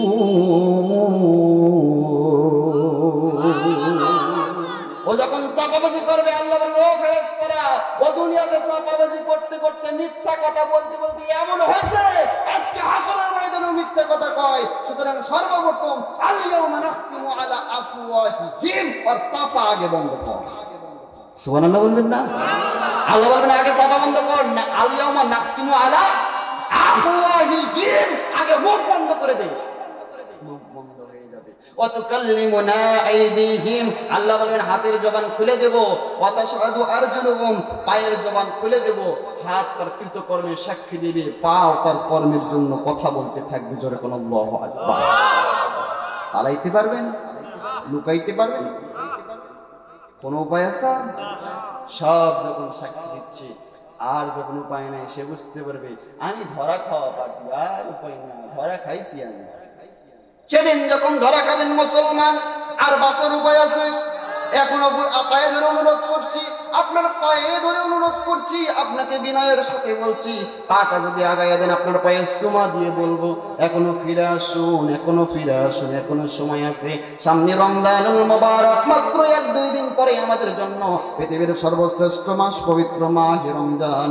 আল্লাহ বলেন রমজান এত শ্রেষ্ঠত্ব, এত মর্যাদাবান একটা মাস। এই রমজানে যদি এসে কেউ রমজানে উপস্থিত হয়, নবীর মাধ্যমে আল্লাহ ঘোষণা দিয়েছেন, সাধারণ কোন মানুষের মাধ্যমে ঘোষণা আসে নাই, রাহমাতুল লিল আলামিন খাতামান নাবিয়্যিন আশরাফুল আম্বিয়া জনাবে মুহাম্মদ রাসূলুল্লাহর মুখ দিয়ে আল্লাহ বলায় দিয়েছেন পৃথিবীর মানুষেরা শুনে নাও, যখন পৃথিবীর আকাশে যখন রমজানুল মুবারকের চাঁদ উদিত হবে, এমন সময় আমি আল্লাহ আমার এত রহমত, এত বরকত, এত দয়া নাযিল করি, আমার বান্দা যদি শুধু আমার কাছে এসে ক্ষমা চাই, ক্ষমা চাইতে দেরি হবে, আমি আল্লাহ বান্দাকে ক্ষমা করতে দেরি করব না। জোরে কোন সুবহানাল্লাহ। আল্লাহ বলেন শুধু ক্ষমা করব না, ইল্লা মান তাবা ওয়া আমালা আমিলান সলিহা, যে ব্যক্তি তওবা করবে, তওবা করার পর ভালো হওয়ার নিয়ত করবে, ভালো হওয়ার নিয়ত করে আমলে সলেহ করবে, আল্লাহ বলেন তার জীবনে যত গুনাহ ছিল, সগীরা গুনাহ, কবিরা গুনাহ, জাহিরি গুনাহ, বাতিনি গুনাহ, ছোট বড় যত গুনাহ আছে, তওবা করার সাথে সাথে জীবনের সমস্ত গুনাহ থেকে আমি আল্লাহ তাকে মুবাররা পবিত্র করে দেব। সমস্ত গুনাহ যখন পবিত্র হয়, ধরেন কথার কথা আপনারা যখন বাড়ি থেকে মাহফিলে আসছেন, এই মাহফিলে আসার পর গুনাহ নাই এমন মানুষ কি আছে ভাই? আছে। সমস্ত মানুষই আমরা গুনাহগার, গুনাহ ছাড়া কেউ থাকতে পারি না, গুনাহ হবেই, মানুষের গুনাহ হবেই। তবে শ্রেষ্ঠ গুনাহগার ওই ব্যক্তি যে ব্যক্তি গুনাহ করার পর তওবা করে, আর যে ব্যক্তি গুনাহ করার পর একঘেয়েমি করে তওবা করে না, সে হলো পৃথিবীর নিকৃষ্ট মানুষ। সুতরাং সবাই আমরা গুনাহগার, গুনাহ নিয়ে ময়দানে এসেছি। এখন যদি তওবা করি, আল্লাহ এতদিন পর্যন্ত ভুল পথে ছিলাম, বেনামাজি ছিলাম, আজকে থেকে আর বেনামাজি থাকবো না। আল্লাহ তুমি আমাকে তৌফিক দান করো, আগামী কাল ফজর থেকে আমি জামাতের সাথে নামাজ আদায় করব, জামাত ছুটে যাবে না, এভাবে নামাজ পড়ব। আল্লাহ রমজান থেকে জীবনটা পরিবর্তন করার জন্য চেষ্টা করব। এতদিন কোরআন পড়ি নাই, সন্তানকে শেখাই নাই, এই ফুরকানিয়া মাদ্রাসায় সন্তানকে ভর্তি করাই দেব, মাদ্রাসায় অংশগ্রহণ করি নাই, আমি 100, 200, 500 টাকা দিয়ে মাদ্রাসায় আমি সাহায্য করব। এই তওবা যদি আপনি করেন, আপনি তওবা করার সাথে সাথে আল্লাহ বলেন ইল্লা মান তাবা ওয়া আমালা আমালান সলিহা, তওবার নিয়ত করার সাথে সাথে বান্দা যত বড় গুনাহ হোক, গুনাহগার হোক, আমি আল্লাহ সমস্ত গুনাহ থেকে তাকে একেবারে সাদা করে দেব। তাহলে এই মুহূর্তে যদি আপনি তওবা করেন, তওবা করতে কি রাজি? রাজি? আমরা সবাই তওবা করলাম, তার মানে আমরা সবাই এখন নিষ্পাপ কথাকার, কারো কোনো গুনাহ নাই। আল্লাহর ওয়াদা সূরা ফুরকান ৭০ নম্বর আয়াত। আল্লাহ বলেন সবাই যখন ক্ষমা করে দেওয়া হয়, একসময় মাহফিল শেষ হয়ে যাবে, আলোচনা যখন শেষ হয়ে যাবে, ফেরেশতা আছে না নাই? আছে না নাই? ফেরেশতারা এবার আমলনামার কিতাব নিয়ে আল্লাহর সামনে উপস্থিত হয়ে বলবে, আল্লাহ আজকে আজকে আজকে আজকে সৈয়দপুরের কিছু মানুষেরা, আজকে ব্রহ্মপুরের কিছু মানুষেরা এক জায়গায় বসে বসে কোরআনের কথাগুলো শুনে তওবা করে তারা এখন নিষ্পাপ হইতে, তাদের আমলনামার কোন কিতাবে, আমলনামার কিতাবে কোনো পাপ নাই, একেবারে সাদা, পাপও নাই, নেকিও নাই, একেবারে সাদা। এখন আমি কি করব? আল্লাহ বলেন ফেরেশতারা কি করবা জানো না? আমি না সূরা ফুরকানের ৭০ নম্বর আয়াতে বলে দিয়েছি, আগেই কি করবা? ফায়ুবাদদিলুল্লাহু সাইয়্যাতিহিম হাসানাত। ও ফেরেশতারা, আমার যে বান্দা এবং বান্দিরা আজকে কোরআনের মাহফিলে এসে নিজেদেরকে তওবা করে পবিত্র করেছে, একেবারে নিষ্কলুষ হয়ে গিয়েছে, সাদা হয়ে গিয়েছে, তাদের সমস্ত গুনাহ মাফ করে দেও তো। আমলনামার কিতাব সাদা, এরকম সাদা কিতাব নিয়ে বাড়িতে উপস্থিত করো না রে ফেরেশতারা। আমার বান্দাগুলো যতগুলো গুনাহ নিয়ে উপস্থিত হয়েছিল, সমস্ত গুনার পরিবর্তন করে দিয়ে গুনার পরিবর্তে তোমরা সওয়াব লিখে আমলনামা ভরে দাও। এত বড় অফার, এত বড় ছাড় পৃথিবী থেকে কোন ব্যক্তি অথবা কোন কোম্পানি দিয়েছে কোনদিন? আল্লাহ বলে আমি ওয়াদা দিলাম বান্দারা, সূরা ফুরকানের ৭০ নম্বর আয়াত, বিশ্বাস নয় খুলে দেখেন, তাফসীর থেকে বলছি না, ডাইরেক্ট কোরআনে আল্লাহ বলেছেন ফায়ুবাদদিলুল্লাহ, পরিবর্তন করে দেওয়া হবে। অর্থাৎ ৭০ বছর যদি আপনার হায়াত হয়, ৫০ বছর যদি হায়াত হয়, ৫০ বছরের হায়াত নিয়ে মাহফিলে উপস্থিত হয়েছেন, আজকে তওবা করলেন, আর আমি বেনামাজি থাকবো না, আর শয়তানদের অনুসরণ করবো না, জালেমদের অনুসরণ করবো না, আলেমদের পক্ষে থাকবো, ইমামদের পক্ষে থাকবো, মুয়াজ্জিনকে ভালোবাসবো, হুজুরকে মহব্বত ভালোবাসা দেব, মাদ্রাসার পক্ষে থাকবো, মসজিদের পক্ষে থাকবো, দান করব, সাদকা করে আমি মাদ্রাসা মসজিদকে সাহায্য করব, এতিম মিসকিনকে সাহায্য করব, অর্থাৎ আমি ভালো কাজের নিয়ত করলাম। আল্লাহ বলেন ৫০ বছরের গুনাহ নিয়ে উপস্থিত হয়েছো, ৫০ বছরে যদি ৫০ কোটি তোমার গুনাহ থাকে, উপস্থিত হয়ে তওবা করে যখন ফিরে যাবা, ৫০ কোটি গুনার পরিবর্তে ৫০ কোটি সওয়াব লিপিবদ্ধ করা হবে। এত বড় রহমানুর রহিম আল্লাহ ছাড়া আর কেউ নাই, আল্লাহ ছাড়া আর কেউ নাই মুসলমান। তাই পায়ে হাত দিয়ে অনুরোধ করছি, সেই হাসরের ময়দানের সুযোগ থাকবে না, বিদায় এখন ফিরে আসুন, ফিরে আসুন। আল্লাহ বলবেন তাদের হাত সাক্ষী দিবে, পা সাক্ষী দিবে, কৃতকর্মের সাক্ষী যখন দিতে থাকবে, সে যখন দেখবে আর পালানোর কোনো উপায় নাই, লুকানোর কোনো উপায় নাই, এমন সময় আল্লাহ আবার জবান খুলে দেবে।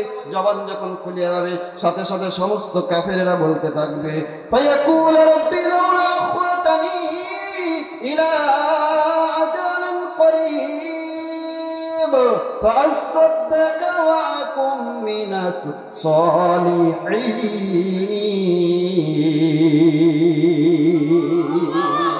এবার বলবে ফায়াকুল রাব্বি, আমার রব, লাউলা আখরাতানি ইলা আজালিন করিব, আল্লাহ সামান্য সময়ের জন্য আমাকে দুনিয়াতে পাঠানো হোক। আল্লাহ আজালিন করিব মানে সামান্য সময়ের জন্য আমাকে দুনিয়াতে পাঠাও। আল্লাহ সামান্য সময় যদি আমাকে সময় দাও, আল্লাহ সামান্য সুযোগ যদি পাই, আল্লাহ ফাসাদদাকা, সব তোমার রাস্তায় সাদকা করে দেব, সব দান করে দেব, নিজের জন্য আর কিছুই রাখবো না, সব দিয়ে দেব তোমার জন্য। আর আমি একেবারে সুফি সাহেব হয়ে যাব, একেবারে ভালো মানুষ হয়ে যাব। আল্লাহ সামান্য সময়ের জন্য আমাকে পাঠাও। রব্বানা আখরিজনা না'মাল সালিহান গায়রাল্লাযী কুন্না না'মাল, আল্লাহ সামান্য সময় যদি পাই, আমি একেবারে ভালো মানুষ হব, আল্লাহ আমাকে পাঠাও। আল্লাহ সাথে সাথে ধমক দিয়ে বলবেন, হাসরের ময়দানে আল্লাহ বসে বলবেন আওয়ালাম নুআম্মিরুকুম, এই মিথ্যাবাদী জালেম, আওয়ালাম নুআম্মিরুকুম, সময় কি তোমাকে দেওয়া হয় নাই? সুযোগ কি দেওয়া হয় নাই? অনেক সময় পেয়েছো, ৭০ বছর হায়াত পেয়েছো, ৭০ বছর তোমাকে হায়াত দেওয়া হয়েছে, ৭০টা ওয়াক্ত নামাজ পড়ো নাই, ৭০ বছর হায়াত পেয়েছো, ৭০টা টাকাও মসজিদে মাদ্রাসায় দান করো নাই, ৭০ বছর হায়াত পেয়েছো, ৭০টা টাকাও বাইতুল মাল দাও নাই, ইয়ানত দাও নাই, আজকে আর কোনো সুযোগ দেওয়া হবে না। দুনিয়াতে আসার আগে আমি প্রশ্ন করেছিলাম, আলাস্তু বিরাব্বিকুম, আমি কি তোমার রব নেই? তুমি তো বলেছিলে ক্বালু বালা, আপনি আমাদের রব। কিন্তু হাসরের ময়দানে আজকে দুনিয়াতে যাওয়ার পর সব রবকে ভুলে গিয়েছো। কাইফা তাকফুরুনা বিল্লাহ ওয়া কুনতুম আমওয়াতান ফাআহইয়াকুম সুম্মা ইউমীতুকুম সুম্মা ইউহয়িকুম সুম্মা ইলাইহি তুরজাউন।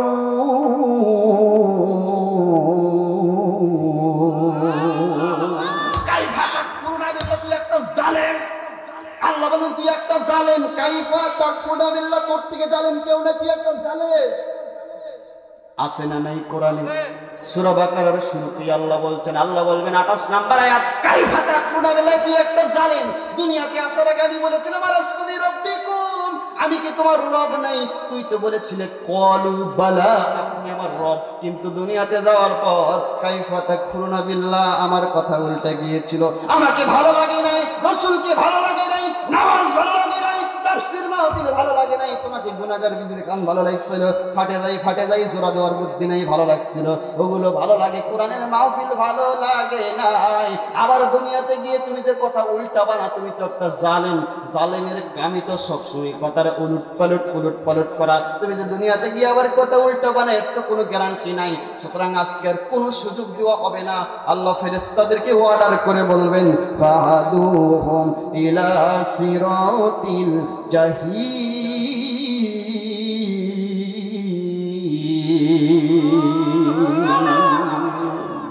নামের বড়াই করো না কো, নাম দিয়ে কি হয়? নামের মাঝে থাকে না তো সবার পরিচয়। নামের বড়াই করো না কো, নাম দিয়ে কি হয়? নামের মাঝে থাকে না তো সবার পরিচয়। রাজা নেই, শাহী নেই, রাজশাহী নাম, হাতি নেই, ঘোড়া নেই, আছে শুধু আম। ঢাকা শহর খোলাই থাকে, ঢাকা না হিরায়। ঢাকা শহর খোলাই থাকে, ঢাকা না হিরায়। কর্ণফুলের কানে দুল নেই, আসে শুধু জল। ঢাকা শহর খোলাই থাকে, ঢাকা না হিরায়। নামের বড়াই করো না কো, নাম দিয়ে কি হয়? নামের মাঝে থাকে না তো সবার পরিচয়। নাম দিয়ে পার পাওয়ার উপায়, শুধু মুসলমান নাম দিলে হবে না, মুসলমান কর্মে হওয়া লাগবে। যদি আপনাকে প্রশ্ন করি আপনি মুসলমান না অন্য জাতি, আপনি জবাব দেবেন কি? এমন ঝাড়ি দিবেন আমি মুসলমান, এটা পাক্কা মুসলমান। আমি কেমনি পাকা? বলবেন যে আমার বাবা মুসলমান, দাদা মুসলমান, পরদাদা 14 গোষ্ঠী মুসলমান, তার মানে আমি পাক্কা মুসলমান। আচ্ছা, শুধু মুসলমানের ঘরে জন্ম নিয়ে নামের বড়াই করে মুসলমান হওয়া যাবে? মুসলমান হইতে হবে কর্মে, মুসলমান হইতে হবে কর্মে। আল্লাহ বলবেন, এই তুমি তো জালেম, তুমি তো অস্বীকার করেছিলা, আজকে আর কোনো সুযোগ হবে না। ফাহাদুকুম ইলা সিরাতিল জাহিল, ও জাহান্নামের ফেরেশতাদেরকে ধরো, ইলা সিরাতিল জাহিল, আর ধরে ধরে জাহান্নামের পথ দেখায়া দাও, দেখায়া দাও জাহান্নামের পথ। কারা যাচ্ছে? কাফেরেরা। আর মুমিনেরা কোথায় গেছে? সুবহানাল্লাহ। সুবহানাল্লাহ বলতে ইচ্ছা করি না ভাই? মুমিনেরা জান্নাতে, কাফেরদেরকে আল্লাহ বলবেন জাহান্নামে নিয়ে যাও। ফেরেশতারা বলবে আল্লাহ জাহান্নামে তো নিয়ে যাব, কিভাবে নিয়ে যাব আল্লাহ আপনি যদি বলে দিতেন। আল্লাহ বলবেন জাহান্নামে কেমনে নিয়ে যাবা জানো না? তোমরা কি আমার কোরআনে জানো না? কোরআনে আমি বলে রেখেছি, ওয়াসিকাল্লাযীনা কাফারু ইলা জাহান্নামা যুমারু। ওয়াসিকাল মাদিনা মানে ওদেরকে পিটাও, ওদেরকে হাঁকাও, ওদেরকে ডান্ডা মারো, ওদেরকে বাড়ি দাও, পিটাইতে পিটাইতে জাহান্নামের দিকে নিয়ে যাও। পিটাবে আর জাহান্নামের দিকে নিয়ে যাইতে থাকবে, কিন্তু জাহান্নামীরা জাহান্নামে যাইতে চাইবে না, কারণ জাহান্নামে এত গর্জন হবে। আল্লাহ রাসূল সাল্লাল্লাহু আলাইহি ওয়াসাল্লাম বলেন জাহান্নামে এত গর্জন হবে, এত গর্জন হবে যেন জাহান্নামীদেরকে জাহান্নাম গ্রাস করতে চাইবে, তারা জাহান্নামে যখন যাইতে চাইবে না। ফেরেশতারা বলবে আল্লাহ জাহান্নামীদেরকে শুধু কি পিটাই নিয়ে যাব নাকি? আল্লাহ বলবেন না না না না, শুধু পিটাইয়া পিটাইয়া নিয়ে গেলে হবে না। ওদেরকে আজকে শক্ত করে বাঁধা লাগবে, জাহান্নামের শিকল পরান লাগবে, হ্যান্ডকাপ পরান লাগবে। ফেরেশতারা বলে হ্যান্ডকাপের ধরন কি হবে আল্লাহ?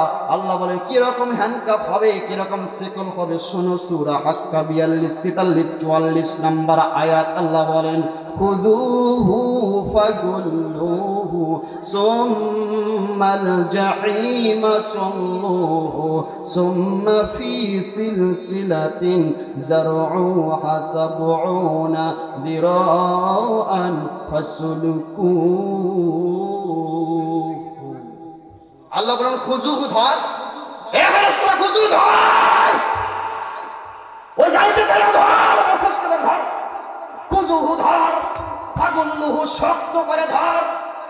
সূরা হাক্কা খুযুহু ধর, ফাগুল্লুহু পাপিষ্ঠদেরকে শক্ত করে ধর। সুম্মাল জাহিম জাহান্নামে চলে যা। সাল্লুহু সুম্মা ফি সিলসিলাতিন যারউহা 70 যিরাআন ফাসলুকু। ও জাহান্নামের ফেরেশতারা জাহান্নাম থেকে 70 গজের শিকল নিয়ে আয়, 70 গজের শিকল নিয়ে এসে জাহান্নামীদেরকে শক্ত করে বাঁধ। কারণ ওরা দুনিয়াতে আলেমদেরকে হ্যান্ডকাপ পরাইছিল, আলেমদের হাতে হ্যান্ডকাপ পরায় ওরা কোঠা ওঠাইছিল। রফিকুল ইসলাম মাদানির মতন ছোট্ট একটা মানুষ করা হ্যান্ডকাপ পরাইছিল। বিশ্বনন্দিত মুফাসসিরদেরকে যখন ওরা জেলখানা থেকে বের করে কোঠা নিয়ে যায়, ওরা হাত পায়ে শিকল পরাইছিল, দুনিয়ার শিকল। আমি আল্লাহ ওদেরকে ছাড়বো না, ছাড়বো না, ছাড়বো না, ছাড়বো না, ছাড়বো না। খুযুহু ফাগুল্লুহু এই জালেমদেরকে ধর। সুম্মাল জাহিমা সাল্লুহু ওরা আলেমদের হাতে হ্যান্ডকাপ পরাইছে, আমি আল্লাহ আজকে জাহান্নামের হ্যান্ডকাপ পরাইতে চাই। সুম্মা ফি সিলসিলাতিন যারউহা 70 যিরাআন ফাসলুকু ওরা হ্যান্ডকাপ পরাইছে দুনিয়ার শিকল, আর আমি আল্লাহ জাহান্নামের শিকল পরাইতে চাই। ওরা ছোট্ট শিকল পরাইছে, আমি আল্লাহ ছোট্ট শিকল পরাইব না। জাহান্নামের 70 গজ শিকল নিয়ে আইসা জাহান্নামীদেরকে শক্ত করে বাঁধ। এরপরে ওয়াসিকাল্লাযীনা কাফারু কাফেরদেরকে পিটাইতে পিটাইতে জাহান্নামে নিয়ে যাবে। নাউযুবিল্লাহ। ওদেরকে পিটানো হবে আর জাহান্নামের দিকে যখন নিয়ে যাওয়া হবে অপমানিত হবে না, সম্মানিত হবে। ও মুসলমান ভালো করে বুঝেন কথা, কোন দলকে ইন্ডিকেট করে আপনি বলবেন না। আপনি যে দলের হন, নিষ্পাপ মানুষের উপরে যদি আপনি জুলুম করে থাকেন তাহলে আপনি অবশ্যই বিপদে পড়বেন সেদিন। আর যদি আপনি ওই নিষ্পাপ মানুষদের পক্ষে থাকতেন, মুখে প্রকাশ করতে পারেন নাই, অন্তর থেকে তাদেরকে মহব্বত করেন, ভালোবাসেন, তাদের জন্য যদি দোয়া করেন, আল্লাহর কসম বিপদ থেকে আল্লাহ আপনাকে হাসরের মাঠে বাঁচাইয়া দিবে। জোরে কান সুবহানাল্লাহ। এদেরকে জাহান্নামে নিয়ে যাওয়া হচ্ছিল, জাহান্নামে যাক। পক্ষান্তরে ওই যে মুমিনেরা যখন জান্নাতের দিকে যাচ্ছিল, নবীর সাথে যখন জান্নাতে যাচ্ছে, আল্লাহ বলেন ও জান্নাতীরা, আজকে আমি কিন্তু শুধুমাত্র তোমাদেরকে জান্নাতে নিব না, ও আমার ফেরেশতারা ওয়াসতাবাকুম এরা আমার বাছাইকৃত বান্দা, সবাই আজকে জান্নাতে যাবে না, বাছাইকৃত বান্দাদেরকে আমি আল্লাহ জান্নাতে নিতে চাই নবীর সাথে। সুতরাং আজকে শুধু জান্নাতে নেওয়া হবে না, আজকে হাসরের ময়দানে যারা জান্নাতে যাবে তাদেরকে সম্বর্ধনা দেওয়ার জন্য, স্বাগতম জানানোর জন্য, ওয়েলকাম জানানোর জন্য, রিসিপশন জানানোর জন্য, এই জান্নাতি মুমিন বান্দাদের জন্য আমি আল্লাহ জান্নাতের আগে 70,000 রিসিপশনের গেট তৈরি করে রেখেছি। গেট হবে কয় হাজার? পৃথিবীর কোন মানুষ কি পারবে 70,000 গেট তৈরি করতে? এ কথার ভেতরে কি কোনো ভুল আছে?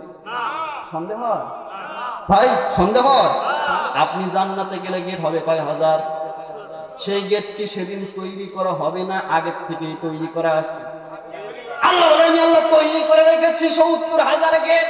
যেহেতু স্বাগতম জানানো হবে, ওয়েলকাম জানানো হবে, রিসেপশন জানানো হবে, 70,000 গেট তৈরি করে রেখেছি।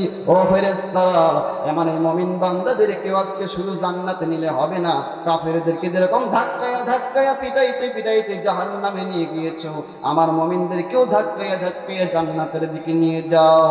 এই একই সূরার পরের দিকে আল্লাহ বলেন, সূরা জুমারের 71 আয়াতের পরে 73 আয়াতে আল্লাহ বলেন, আল্লাহ রাব্বুল আলামিন বলেন কাফেরদেরকে পিটানো হয়েছে, ধাক্কানো হয়েছে, মুমিনদেরকে আল্লাহ ধাক্কানতে বলবেন আর আল্লাহ বলবেন ওয়াসিকাল্লাযীনা তাকাউ রাব্বাহুম ইলাল জান্নাতি যুমারা।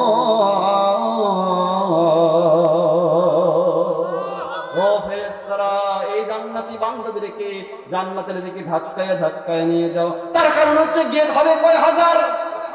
আল্লাহ রাসূল বলেন প্রথম গেটের কাছে যখন চলে যাবে জান্নাতীরা, প্রধান গেটের কাছে গিয়ে দেখবে হায় হায় হায় হায় হায়, এত সুন্দর করে গেটটা সাজানো, এত সুন্দর সুঘ্রাণ, এত সুন্দর সুঘ্রাণ, মিশকের সুঘ্রাণ পাওয়া যায়, এত সুন্দর সুগন্ধি, আর চতুর্দিকে ফুলে ফলে সাজানো, ফুল ফলের গাছ দিয়ে ভরা। জান্নাতীরা মনে করবে এটাই মনে হয় আমাদের জন্য জান্নাত। এই জন্য জান্নাতে যাওয়ার যে ৭০,০০০ গেট হবে, ৭০,০০০ প্রথম গেটের কাছে সমস্ত জান্নাতীরা বসে পড়বে। জোরে কোন সুবহানাল্লাহ। ফেরেশতারা জান্নাতি বান্দাদেরকে আদর করে বলবে, আদর করে উঠাবে, আর ধাক্কাইতে ধাক্কাইতে বলবে ওয়াসিকাল্লাযীনা তাকাউ রাব্বাহুম ইলাল জান্নাতি যুমারা। ওগো আল্লাহর বান্দা, এটা তোমার জন্য নির্ধারিত জান্নাত নয়, এটা তোমার জন্য নির্ধারিত জান্নাত নয়, এটা তোমার জন্য নির্ধারিত জান্নাত নয়। তোমাকে আজকে জান্নাতে নেওয়ার জন্য, রিসেপশন জানানোর জন্য, স্বাগতম জানানোর জন্য আমি আল্লাহ সামনে আরো ৬৯,৯৯৯ গেট তৈরি করে রেখেছি। ও মুসলমান, চিন্তা করুন সেদিন আপনার কত সম্মান হবে। আল্লাহ রাসূল বললেন প্রথম গেট থেকে দ্বিতীয় গেটের দূরত্ব হবে ৭০ বছরের পথ। সুবহানাল্লাহ বললেন না? যে না ঘুমাচ্ছে, পিছনের লোক ঘুমাইছেই নাকি আল্লাহ জানে। কি শেষ করে দিই নাকি ভাই?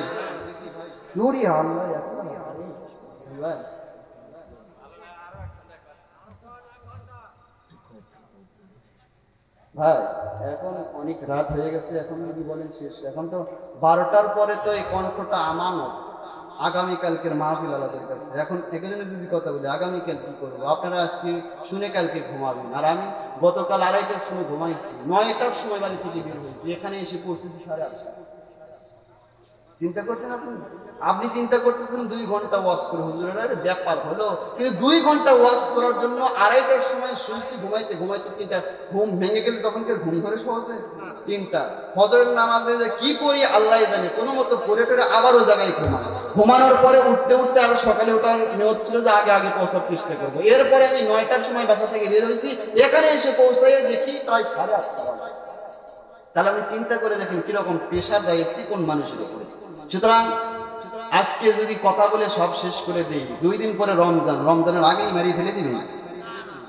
সম্মানিত ভাইয়েরা, এই জন্য আপনাদের উচিত হবে আলেমদেরকে, প্রধান বক্তাদেরকে অন্তত ৯:৩০ না দিতে পারলেও ১০টা থেকে ১২টা ২ ঘন্টা কথা বলবে, ১২টার ভিতরে মাহফিল শেষ হয়ে যাবে। কিন্তু দিতে দিতেই দেখছেন প্রায় ১১:১৫ মানে ১১:১২টার সময়। এখন আমি যদি আধা ঘন্টা ১৫-২০ মিনিট কথা বলে শেষ করি, মানুষ গাল পাটতে পারতে পারি যাবে না? এই জন্য একটু কিছু কথা বলার চেষ্টা করলাম। জান্নাতের প্রথম গেট থেকে দ্বিতীয় গেটের দূরত্ব কত বছরের পথ? ৭০ বছরের পর প্রথম গেট থেকে দ্বিতীয় গেটের কাছে যখন নিয়ে যাওয়া হবে, কিভাবে নিয়ে যাওয়া হবে? যেহেতু জান্নাতীরা যাইতে চাইবে না, মনে করবে এটাই মনে হয় জান্নাত। দ্বিতীয় গেটের কাছে যখন যাবে জান্নাতীরা তাকায় দেখবে প্রথম গেট যেরকম দেখেছিলাম, দ্বিতীয় গেট তার চেয়ে কোটি কোটি গুণ বেশি সুন্দর করে সৃষ্টি করা। সুবহানাল্লাহ বলবেন না ভাই? সমস্ত জান্নাতীরা চোখগুলো আলাদা করে তাকায় থাকবে আর চিন্তা করবে এটাই আমাদের জন্য নির্ধারিত মনে হয় জান্নাত। লম্বা হাদিস সংক্ষিপ্ত করলাম, দেখি শেষ করা যায় কিনা আর ১০ মিনিটের ভেতরে। লম্বা হাদিস লম্বা করে বলি না। ৭০ বছরের পথ পাড়ি দিতে দিতে দিতে দিতে ৭০,০০০ গেটের সব গেট পাড়ি দিয়ে জান্নাতের মেইন গেটের কাছে যখন চলে যাওয়া হবে, আসল গেটের কাছে যখন চলে যাওয়া হবে, আসল গেটের কাছে যাওয়ার সাথে সাথে আল্লাহ বলেন হাত্তা ইযা জাউহা ফুতিহাত আবওয়াবুহা ওয়া ক্বালা লাহুম খাযানাতুহা সালাম।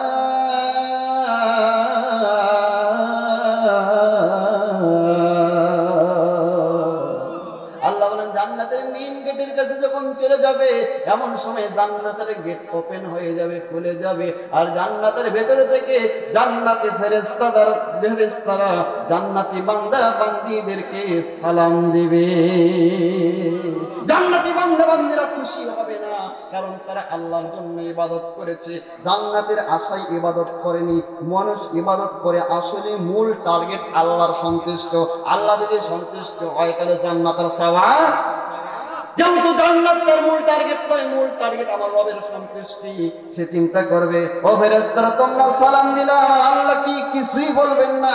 এমন সময় নবীজি বলেন আল্লাহ নিজে এবার জান্নাতীদেরকে ডাক দিয়ে বলবেন ও জান্নাতীরা, জান্নাতি বান্দা বান্দিরা, শুধু আমার ফেরেশতারা নয়, আমি আল্লাহ নিজে তোমাদেরকে সালাম দিলাম। সালামুন কওলাম মির রাব্বির রহিম।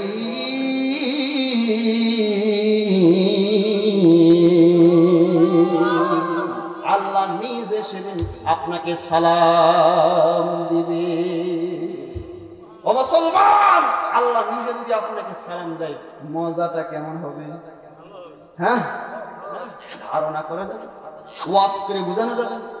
প্রধান উপদেষ্টা ডক্টর ইউনূস যদি কোনো মানুষকে ধরেন কথার কথা সালাম দেয়, ও মানুষ কি দুনিয়ার মাটিতে থাকবে না আকাশ দিয়ে যাবে?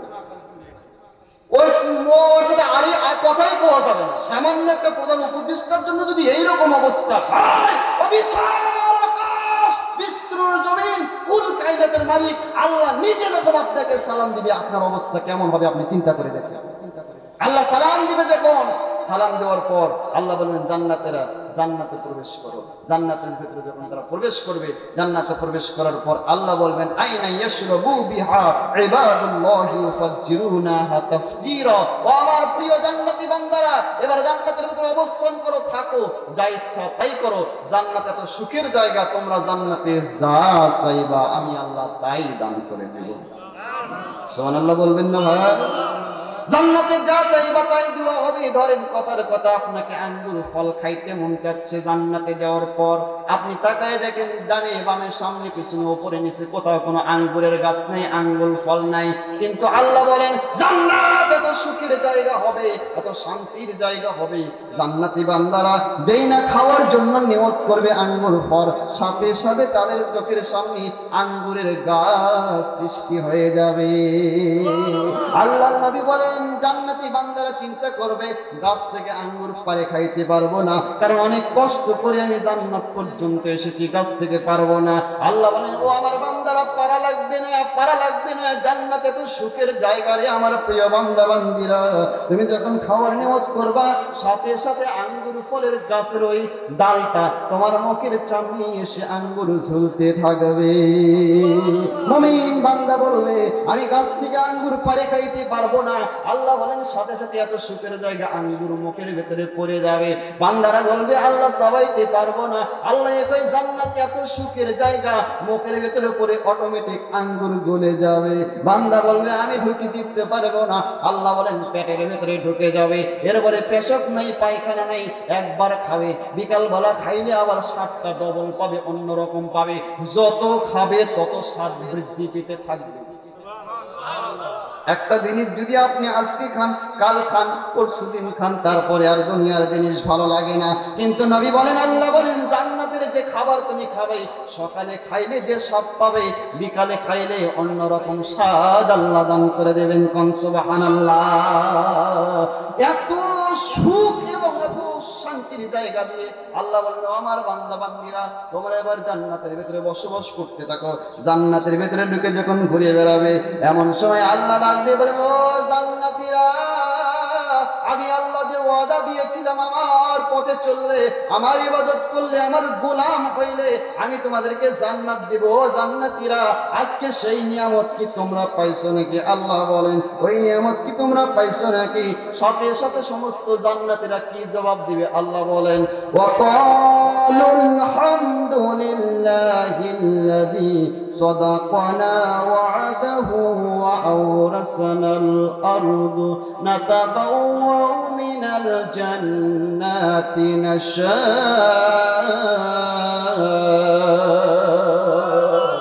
আল্লাহ প্রশ্ন করবে ও জান্নাতীরা, যে নিয়ামতের ওয়াদা করেছিলাম নিয়ামত কি পাইছো? সাথে সাথে জান্নাত থেকে সমস্ত জান্নাতীরা বান্দারা বলবে ওয়াকালুল হামদুলিল্লাহিল্লাযী সাদাকানা, আল্লাহ সমস্ত প্রশংসা তোমার জন্য, তুমি আমাদের কাছে যে ওয়াদা করেছিলা সব নিয়ামত আমি অনেক বেশি আকারে পেয়ে গেছি।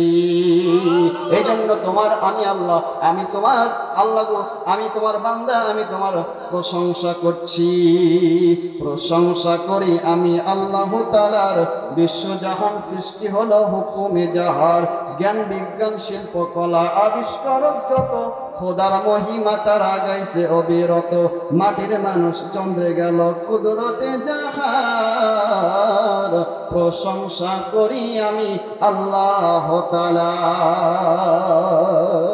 ফুলগুলো সব নানা রঙের কেমন করে হয়, পাতাগুলো সবুজ কেন ফুলের মতো নয়, ডিমগুলো সব একই রকম পার্থক্য নাই মোটে, সাদা কালো বাচ্চাগুলো কেমন করে ফোটে। আমরা সবাই বাস করি একই পৃথিবীর রঙে, হাতের লেখা মুখের চেহারা মেলে না কারো সঙ্গে। আর মেলে না গলার আওয়াজ,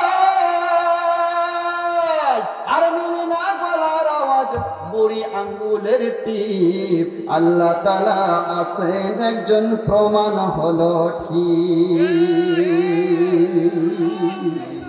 আল্লাহ সমস্ত জান্নাতীরা বলবে, আল্লাহ তুমি যে ওয়াদা দিয়েছিল সব নিয়ামত আমরা পেয়ে গেছি।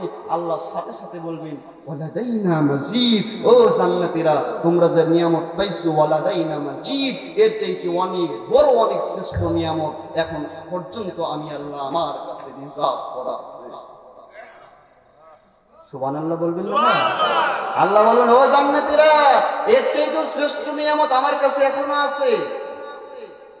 সমস্ত জান্নাতীরা সাথে সাথে বসা থেকে দাঁড়িয়ে যাবে, শুয়ে শোয়া থেকে উঠে যাবে, হায় হায় কই কি এত সুখ, এত শান্তির জায়গা, যেটা চাই সেটাই পাই। আবার খাইতে চাইলে হাজির হয়, কাটতে পারবো না বললে মুখের ভিতরে পড়ে যায়, ঢুকে দেওয়া লাগে না, গুলে পেটের ভিতরে ঢুকে যায়, এরপরে পেশাব নাই, পায়খানা নাই, হজম হয়ে যায় শুধুমাত্র ফেকুশের মাধ্যমে। এর চাইতেও সুখ আর শান্তি, এর চাইতেও শ্রেষ্ঠ নিয়ামত আর কি? আল্লাহ সেটা আবার কি করলা, সেটা শুনবেন আপনারা। আমি এখন কি করি জানেন ভাই, আমার তো মাথা ঘুরতেছে আপনাদের অবস্থা দেখে। আমার কাছে এখন বাজে কয়টা দেখুন, এখন বাজে 1টা পার, আমার কাছে মনে হচ্ছে কেবল 8টা বাজে। একটা মানুষের কোনো ঘুম নাই, ওটা নাই, কথা নাই, বার্তা নাই। আল্লাহ আপনাদের হায়াতে বরকত দান করুন, পবিত্র মাহে রমজানের পবিত্রতা রক্ষা করার তৌফিক দান করুন। এই পবিত্র মাহে রমজান যেন আমাদের জীবনের সর্বশ্রেষ্ঠ রমজান হয়, আল্লাহ কবুল করো। আজকের মাহফিল তুমি আমাদের জন্য আল্লাহ নাজাতের ওসিলা বানিয়ে দিও। আজকের মাহফিলে আমাদেরকে অংশগ্রহণ করে সাহায্য করার তৌফিক আল্লাহ তুমি দান করো। আগামীতে যেন এই মাহফিল আরো বর্ধিত আকারে হয়, আল্লাহ তুমি সেই তৌফিক যুবকদেরকে, এই এলাকার সমস্ত মানুষদেরকে দান করো। সকলে বলেন আমিন। আপনারা বলতেছেন শুনবো, এখন আমার কাছে আর সময় কুলাইতেছেন, 1টা বাজে, আমি শেষ করে দিচ্ছি। আপনাদের কাছে দোয়া চাই, ক্ষমা চাই, আল্লাহ যদি বেঁচে রাখে আগামীতে আবার কথা হবে ইনশাআল্লাহ। তবে এই জান্নাতে যাওয়ার জন্য সর্বপ্রথম আল্লাহ যে ওয়াদা দিয়েছেন, ইন্নাল্লাহা আশতারা মিনাল মুমিনিনা আনফুসাহুম ওয়া আমওয়ালাহুম বিআন্না লাহুমুল জান্নাহ। আল্লাহ বলছেন, ও আমার প্রিয় বান্দারা, আমার সাথে যদি জান্নাতে যাইতে চাও তাহলে তোমাদেরকে একটা ব্যবসা করা লাগবে, যে ব্যবসার মাধ্যমে আমার সাথে জান্নাতে যাইতে পারবে। সেই ব্যবসার জন্য তোমাদেরকে অবশ্যই জান এবং মাল আমাকে দেওয়া লাগবে। জান এবং মালের বিনিময়ে আমি তোমাদেরকে আমার জান্নাতটা দান করে দেবো। সুবহানাল্লাহ। এখন সাধারণত আমাদের দেশের একটা কালচার, একটা নিয়ম, মানুষ মনে করে দানের কথা বললেই বোধহয় হুজুর এখন আদান চিন্তা, এই চিন্তা করে মানুষ নিতে চলে যায়। এখন এতক্ষণ পর্যন্ত যে আলোচনা শুনলেন, ওই জান্নাতে আমরা সবাই যাইতে চাই, জান্নাত আমাদের সকলেরই কাম্য। কথা বলেন ঠিক না বেঠিক? সকলেরই কাম্য। আল্লাহ বলছেন জান্নাতে যাইতে গেলে অবশ্যই আগে তোমাদেরকে মাল দেওয়া লাগবে, এরপরে জান দেওয়া লাগবে। আগে দেওয়া লাগবে কি? আগেই যদি জান দেয় আনতে মাল দিবে কারা? এই জন্য আল্লাহর কথা কত হিকমত সম্পূর্ণ। আল্লাহ বলেন আগে মাল দিবা, তারপরে জান দিবা, তারপরে জান্নাতে যাবা। এই জন্য আমরা মাল দেওয়ার জন্য প্রস্তুত আছি সবাই ভাই। কারা কারা রাজি? হাত তুলে আল্লাহকে দেখেন, জোরে একটা তাকবীর হবে। কারা কারা দেবেন? আজকে দেওয়া লাগবে না, আপনি শুধু দেবেন, নিয়ত করেন, আল্লাহ আপনাকে দেওয়ার তৌফিক দেন। টান টান করে তোলেন। যারা 1 হাত তুলছেন তারা পুরুষ মানুষ থেকে পদত্যাগ করেন।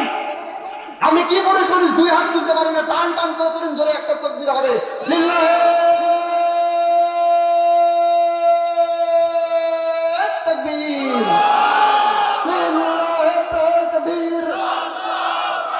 কোরআনের আলো সংসদে আলো, কোরআন আছে যেখানে, হাদিস আছে যেখানে, আলেম ওলামা যেখানে, জোরে হবে লিল্লাহি তাকবীর। সুতরাং আমরা সবাই জান এবং মাল দুটা দেওয়ার জন্য প্রস্তুত। আমরা আজকে দিতে না পারলেও আমরা পবিত্র মাহে রমজান সামনে, রমজানে দিলে যেহেতু এটার আকার অনেক বৃদ্ধি করা হবে এবং রসুল বলছেন কেউ যদি একটা ছোট্ট দানাও দান করে আল্লাহ সেটা নাকি আবার লালন পালন করে।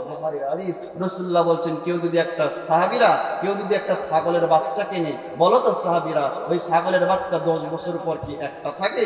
ওই মহিলা ছাগল থেকে অসংখ্য বাচ্চা হয়, অসংখ্য বংশ বৃদ্ধি করতে থাকে। সাহাবীরা বলেন ইয়া রাসূলুল্লাহ, ছাগলের বাচ্চা তো বৃদ্ধি হইতে হইতে হইতে হইতে ছাগলের পাল হয়ে যায়। আল্লাহ নবী বললেন এটাই হচ্ছে দানের উপমা, এটাই হচ্ছে দানের প্রমাণ। কেউ যখন আল্লাহর রাস্তায় 100 টাকা দান করে, 100 টাকা দান করে, 500 টাকা দান করে, 10 টাকা দান করে, ওই দানটা আল্লাহ লালন পালন করতে থেকে একটা সরিষার দানার মতন। একটা সরিষার দানা রোপণ করলে সেখান থেকে যেরকম অসংখ্য গাছের দান হয়, ডাল বিভিন্ন ডানায় বিভিন্ন দানা হয়, অসংখ্য দানা হয়, একটা সরিষা থেকে 700 হয়। আল্লাহ ইচ্ছে করলে আল্লাহু ইউদাইফু লিমান ইয়াশা আর অনেক বৃদ্ধি করে দেয়। ও আমার সাহাবীরা, আল্লাহর রাস্তায় দানের উপমা ঠিক এরকম একটা সরিষার দানার মতন, ওরকম একটা ছাগলের বাচ্চার মতন। কেউ যখন ছোট্ট একটা দান করবে ওটা আল্লাহ নিজে লালন পালন করে করে করে করে অনেক। পিতা নয় হযরত ইব্রাহিম সারা কেউ জাতির পিতা নয়, শেখ মুজিবর জাতির পিতা শেখ হাসিনা কয়। হায়রে শেখ মুজিবর জাতির পিতা শেখ হাসিনা কয়। বাবার মতে মরে মরে যাই মহিনের হৃদয় পুরে, বাবার মতে মরে মরে যাই মহিনের হৃদয় পুরে। বিরোধিতা করলে জায়গা আয়না ঘরে হয়, বিরোধিতা করলে জায়গা আয়না ঘরে হয়। শেখ মুজিবর জাতির পিতা শেখ হাসিনা কয়। হায় হায় শেখ মুজিবর জাতির পিতা শেখ হাসিনা কয়। ক্ষমতার ওই দাপট দিয়ে আলেমদেরকে বন্দী করে, ক্ষমতার ওই দাপট দিয়ে আলেমদেরকে বন্দী করে। ফিরআউনের প্রতিচ্ছবি তারে সবাই কয়, ফিরআউনের প্রতিচ্ছবি তারে সবাই কয়। শেখ মুজিবর জাতির পিতা শেখ হাসিনা কয়। হায় হায় শেখ মুজিবর জাতির পিতা শেখ হাসিনা কয়। হযরত ইব্রাহিম ছাড়া কেউ জাতির পিতা নয়, হযরত ইব্রাহিম ছাড়া কেউ জাতির পিতা নয়, শেখ মুজিবর জাতির পিতা শেখ হাসিনা কয়। হায় হায় শেখ মুজিবর জাতির পিতা শেখ হাসিনা কয়। স্বাধীন দেশের খেয়ে পড়ে ভারতের গোলামি করে, স্বাধীন দেশের খেয়ে পড়ে ভারতের গোলামি করে। ফাঁসি দিল আলেমদেরকে অপরাধী নয়, ফাঁসি দিল যাদের তারা অপরাধী নয়। শেখ মুজিবর জাতির পিতা শেখ হাসিনা কয়। হায় হায় শেখ মুজিবর জাতির পিতা শেখ হাসিনা কয়। যতগুলো আলেমকে ফাঁসি দেওয়া হয়েছে প্রত্যেকটা আলেম ছিল নিরপরাধ, শুধুমাত্র ভারতের এই দাদাদেরকে খুশি করার জন্য বিশ্ববরণ্য আলেমদেরকে মিথ্যা মামলা দিয়ে ফাঁসির কাস্টে ঝোলাইয়া দুনিয়া থেকে ওরা বিদায় করে দিয়েছেন। সুতরাং এই কথা সত্য এবং বাস্তব। এই পাপের প্রায়শ্চিত্ত আপনাদেরকে করতেই হবে। এখনো কিছু কিছু লোক এমন দালালি করতেছে হাসিনা আবার আসবে, হয় না? তা শুরু মানা খুশি কেনা আপনি আসেন দেখেন কি কায়দায় শরীফুল আগেই যে দাবড়াইছে, এবার তো আর অস্তিত্বই খুঁজে পাওয়া যাবে না। এসে দেখেন হাড্ডি পর্যন্ত মাটি করে ফেলবেন না, আর হবে না ভাই। খেলা হবে ঠেলা হবে, যা হয়েছে হয়েছে, অনেক হয়েছে। আল্লাহ কবুল করুক, সকলকে দুনিয়া এবং আখিরাতের সম্মান মর্যাদা বাড়াইয়া দিক। আর কেউ কিছু বলবে এবার সারা রাত বললেও শেষ হবে না, আপনারাও মন চাইবে। আল্লাহ বলছেন কুল্লাউ কানাল বাহর মিদাদাল লিকালিমাতি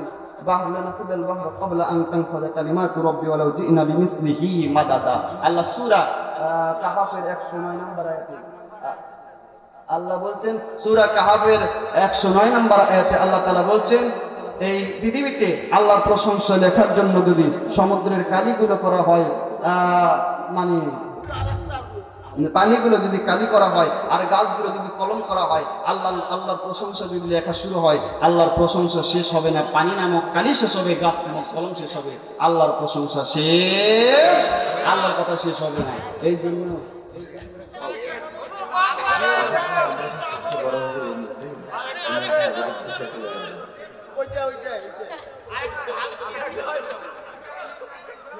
কোন গজল? আমার বুবু খাইছে ধরা, এবার তো আর রক্ষা নাই, হাসিনা নাই দেশে নাই, পালায়া গেছে ইন্ডিয়া। আমার বুবু খাইছে ধরা, এবার তো আর রক্ষা নাই, হাসিনা নাই দেশে নাই, পালায়া গেছে ইন্ডিয়া। ওরে দিল্লি বুবুর মামু বাড়ি, সেটাই বুবু দিছে পারি। দিল্লি বুবুর মামু বাড়ি, সেটাই বুবু দিছে পারি। বীর জনতা যাচ্ছে এবার, বীর জনতা যাচ্ছে এবার, বীর জনতা যাচ্ছে এবার, বুবু তোমার ফাঁসি চাই, হাসিনা নাই দেশে নাই, পালায়া গেছে ইন্ডিয়ায়। আমার বুবু খাইছে ধরা, এবার কেউ আর রক্ষা নাই, হাসিনা নাই দেশে নাই, পালায়া গেছে ইন্ডিয়ায়। ও বুবু এই দেশে তোমার ঠিকানা, এই জন্মে আর হবে না। কত মানুষ মারছো বুবু, কত মানুষ মারছো বুবু, কত মানুষ মারছো বুবু, জনগণটা জানতে চায়, হাসিনা নাই দেশে নাই, পালায়া গেছে ইন্ডিয়ায়। আমার বুবু, ওরে আমার বুবু খাইছে ধরা, এবার তোমার রক্ষা নাই, হাসিনা নাই দেশে নাই, পালায়া গেছে ইন্ডিয়ায়। ও বুবু কোথায় তোমার বাহাদুরি, কোথায় তোমার সলচাতুরি? আগে দেখতাম দিনের ভোট দিনে হয়, এই 15 বছরে কোনো নির্বাচন দিনে হয়নি। সমস্ত নির্বাচন সলচাতুরি করে দিনের ভোট রাতে করেছেন ওরা।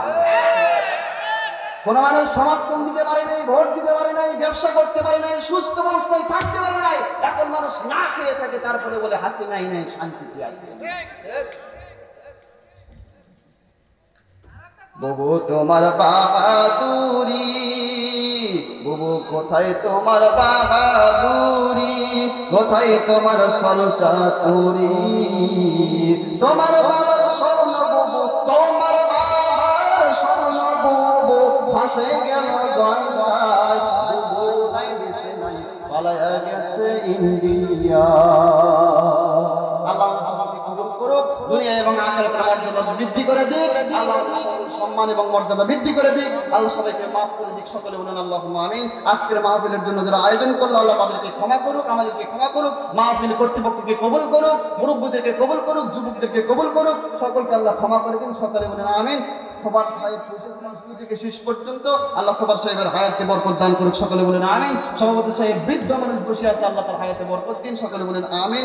সুবহানাকাল্লাহুম্মা ওয়া বিহামদিকা, আশহাদু আল্লা ইলাহা ইল্লা আনতা, আস্তাগফিরুকা ওয়া আতুবু ইলাইক, ওয়া আখিরু দাওয়ানা আলহামদুলিল্লাহি রাব্বিল আলামিন। সবাই সুস্থ থাকবেন, ভালো থাকবেন, এই আশা, এই ফরিয়াদ আল্লাহর কাছে রেখে শেষ করছি।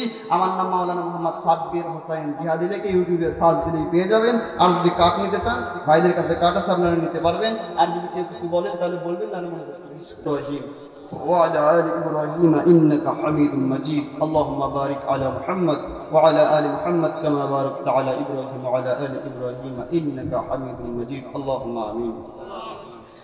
ربنا ظلمنا أنفسنا وإن لم تغفر لنا وترحمنا لنكونن من الخاسرين. ربنا ظلمنا أنفسنا وإن لم تغفر لنا وترحمنا لنكونن من الخاسرين. ربنا ظلمنا أنفسنا وإن لم تغفر لنا وترحمنا لنكونن من الخاسرين. রব্বুল আলামিন আমরা কতিপয় গুনাহগার বান্দে এবং বান্দি আজকে পবিত্র জুমার রজনীতে গভীর রাত পর্যন্ত তোমার কোরআন হাদিস থেকে কিছু কথা আলোচনা করার পর আল্লাহ তোমার বান্দারা আরো শুনতে চায়, আরো বলতে বলে, কিন্তু আমার তো আর সম্ভব নয়। আল্লাহ তুমি তোমার এই বান্দারা যত তোমার কোরআন শোনার জন্য, রাসূলের হাদিস শোনার জন্য, হক কথাগুলো শোনার জন্য এত আগ্রহী, আল্লাহ খাস করে মেহেরবানি করে তোমার এই পাগল পারা বান্দাদেরকে তুমি ক্ষমা করে দাও রব্বুল আলামিন। আজকের মাহফিলের সম্মানিত সভাপতি সাহেব অত্যন্ত বৃদ্ধ মানুষ আল্লাহ, তারপরে এই গভীর রজনী পর্যন্ত বসে বসে তোমার কোরআনের মহব্বতে কোরআনের কথাগুলো শুনলো আল্লাহ। এমন সভাপতিকে আল্লাহ দয়া করে মেহেরবানি করে তুমি হায়াতে তৈয়বা দান করে দাও রব্বুল আলামিন। আজকের মাহফিলের সহসভাপতি, প্রধান অতিথি, বিশেষ অতিথি, প্রধান বক্তা, বিশেষ বক্তা এবং আমন্ত্রিত অতিথি যারা আছে, বিশেষ করে যারা মাহফিলের আয়োজন করেছে, কত কষ্ট করে বারবার আমাদের সাথে যোগাযোগ করে করে কত রিস্ক নিয়ে কোরআনের মাহফিলের আয়োজন তারা করে আল্লাহ। আল্লাহ এই যুবকের দিকে তাকাইলে এখানে এসে দেখলাম যুবকদের চেহারাগুলো খাটতে খাটতে চোখগুলো ডুবে গেছে, এত কষ্ট ওরা করেছে আল্লাহ। আল্লাহ তাআলা এই যুবকদেরকে দয়া করে মেহেরবানি করে তুমি কবুল এবং মঞ্জুর করে নাও আল্লাহ। কত বৃদ্ধ মানুষও কষ্ট করেছে আল্লাহ, দয়া করে মেহেরবানি করে সকলেরকে আল্লাহ তুমি দয়া করে মেহেরবানি করে কবুল এবং মঞ্জুর করে নাও রব্বুল আলামিন। তোমার কাছে ফরিয়াদ করছি, আজকে যে আলোচনাটুকু করলাম, আলোচনার ভিতরে ভুল ত্রুটি যদি হয়ে থাকে আল্লাহ, আমি মানুষ, ভুল হওয়াটাই স্বাভাবিক ব্যাপার।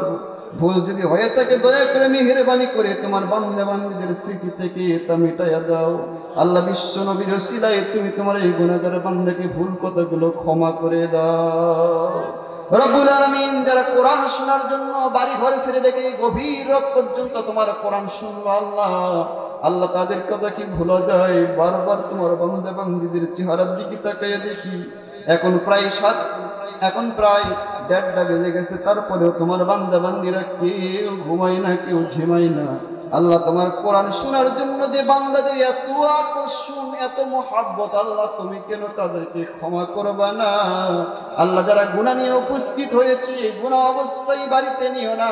সমস্ত মাহফিলের সমস্ত মানুষদেরকে, মা বোনদেরকে নিষ্পাপ মাসুম করে আল্লাহ তুমি বাড়িতে নিষ্পাপ অবস্থায় ফিরাইয়া দাও রব্বুল আলামিন।